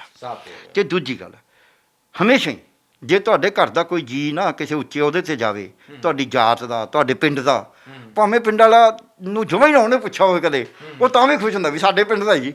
ਸੋ ਇਸ ਕਰਕੇ ਜੇ ਇੱਕ ਦਲਿਤ ਮੁੱਖ ਮੰਤਰੀ ਬਣਿਆ ਤਾਂ ਦਲਿਤਾਂ ਦੀ ਵੱਡੀ ਗਿਣਤੀ ਨੂੰ, ਵਿਸ਼ਾਲ ਗਿਣਤੀ ਨੂੰ ਇਹ ਹੌਸਲਾ ਹੈ ਵੀ ਯਾਰ ਸਾਡਾ ਵੀ ਮੁੱਖ ਮੰਤਰੀ ਬਣ ਸਕਦਾ ਹੈ।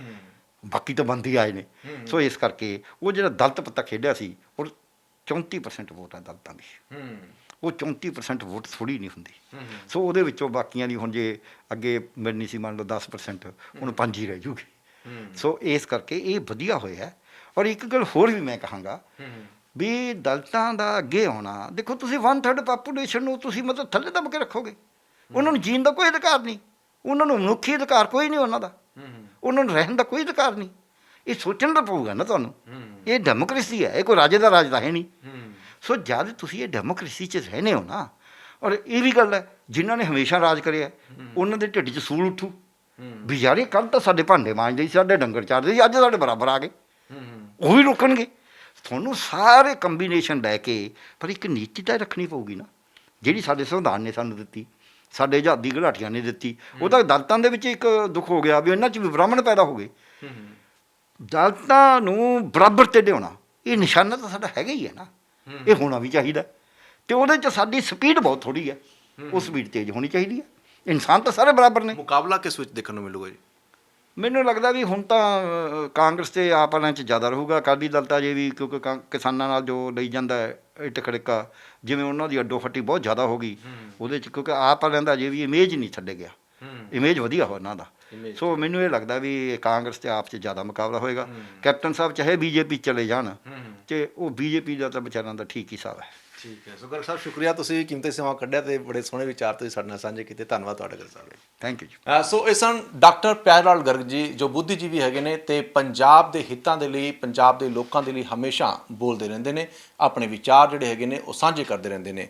ਸੋ ਅੱਜ ਖਾਸ ਤੌਰ 'ਤੇ ਜਿਹੜੀ ਚਰਚਾ ਹੋਈ ਹੈ, ਨਵਜੋਤ ਸਿੰਘ ਸਿੱਧੂ ਨੇ ਗਰਗ ਸਾਹਿਬ ਨੂੰ ਸਲਾਹਕਾਰ ਲਾਇਆ ਸੀ, ਇਹਨਾਂ ਨੇ ਸਹਿਮਤੀ ਦਿੱਤੀ ਸੀ, ਅਤੇ ਹੁਣ ਗਰਗ ਸਾਹਿਬ ਦਾ ਕਹਿਣਾ ਕਿ ਸਹਿਮਤੀ ਉਹਨਾਂ ਨੇ ਇਸ ਕਰਕੇ ਵਾਪਸ ਲਈ ਹੈ ਕਿਉਂਕਿ ਉਹਨਾਂ ਦੇ ਬਿਆਨਾਂ ਕਰਕੇ ਉਹਨਾਂ ਦੇ ਮੋਢਿਆਂ ਦੇ ਉੱਤੇ ਬੰਦੂਕ ਰੱਖ ਕੇ ਵਿਰੋਧੀ ਧਿਰਾਂ ਨਵਜੋਤ ਸਿੰਘ ਸਿੱਧੂ ਨੂੰ ਨਿਸ਼ਾਨਾ ਬਣਾ ਰਹੇ ਸਨ, ਅਤੇ ਉਹ ਨਹੀਂ ਚਾਹੁੰਦੇ ਕਿ ਉਹਨਾਂ ਦਾ ਨੁਕਸਾਨ ਹੈ, ਕਿਉਂਕਿ ਨਵਜੋਤ ਸਿੰਘ ਸਿੱਧੂ ਅੱਜ ਪੰਜਾਬ ਦੇ ਵਿੱਚ ਮੁੱਦਿਆਂ ਦੀ ਸਿਆਸਤ ਕਰ ਰਹੇ ਨੇ ਜਿਸ ਵਿੱਚ ਪੰਜਾਬ ਦੇ ਲੋਕਾਂ ਦਾ ਭਲਾ ਜਿਹੜਾ ਉਹ ਛੁਪਿਆ ਹੋਇਆ ਹੈ।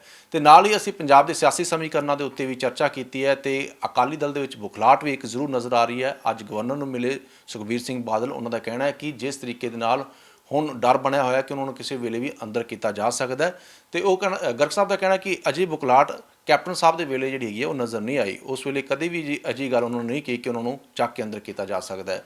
ਸੋ ਚਰਨਜੀਤ ਸਿੰਘ ਚੰਨੀ ਦੇ ਮੁੱਖ ਮੰਤਰੀ ਬਣਨ ਦੇ ਨਾਲ ਹੁਣ ਪੰਜਾਬ ਦੇ ਵਿੱਚ ਸਿਆਸੀ ਸਮੀਕਰਨ ਵੀ ਬਦਲਣਗੇ, ਕਿਉਂਕਿ ਜਿਹੜਾ ਇੱਕ ਦਲਿਤ ਪੱਤਾ ਖੇਡਿਆ ਜਾ ਰਿਹਾ ਸੀਗਾ ਕਿ ਸਿਆਸੀ ਪਾਰਟੀਆਂ ਦੇ ਵੱਲੋਂ, ਉਹ ਹੁਣ ਪੱਤਾ ਫੇਲ ਹੋ ਚੁੱਕਿਆ ਹੈ ਤੇ ਇਸ ਦੇ ਨਾਲ ਭਾਈਚਾਰੇ ਦੇ ਵਿੱਚ ਖੁਸ਼ੀ ਵੀ ਜ਼ਰੂਰ ਹੈਗੀ ਹੈ। ਹਮਦਰਦ ਟੀਵੀ ਵੀ ਚਰਨਜੀਤ ਸਿੰਘ ਚੰਨੀ ਨੂੰ ਸ਼ੁਭਕਾਮਨਾਵਾਂ ਦਿੰਦਾ ਹੈ, ਉਮੀਦ ਕਰਦਾ ਹੈ ਕਿ ਉਹ ਆਪਣੇ ਇਸ ਕਾਰਜਕਾਲ ਦੇ ਦੌਰਾਨ ਚੰਗੇ ਕੰਮ ਕਰਨਗੇ ਪੰਜਾਬ ਦੇ ਲੋਕਾਂ ਦਾ, ਉਹ ਕਿਉਂਕਿ ਹੁਣ ਪੰਜਾਬ ਦੇ ਸੀਐਮ ਹੈਗੇ ਨੇ ਤੇ ਸਾਰੇ ਭਾਈਚਾਰਿਆਂ ਦੇ ਲਈ ਕੰਮ ਕਰਨਗੇ ਤੇ ਇਸੇ ਨਾਲ ਹੀ ਉਹ ਅੱਗੇ ਹੁਣ ਜਿੱਤ ਵੱਲ ਵਧਣਗੇ ਆਉਣ ਵਾਲੇ ਦਿਨਾਂ ਦੇ ਵਿੱਚ ਵੀ। ਤੇ ਕੈਮਰਾਮੈਨ ਵੇਦਰਾਮ ਦੇ ਨਾਲ ਮੈਨੂੰ ਅਮਨ ਮੋਹਨ ਮੋਹਜਾਲ ਨੂੰ ਦਿਓ ਇਜਾਜ਼ਤ ਤੇ ਤੁਸੀਂ ਦੇਖਦੇ ਰਹੋ ਹਮਦਰਦ ਟੀਵੀ। ਸਤਿ ਸ਼੍ਰੀ ਅਕਾਲ।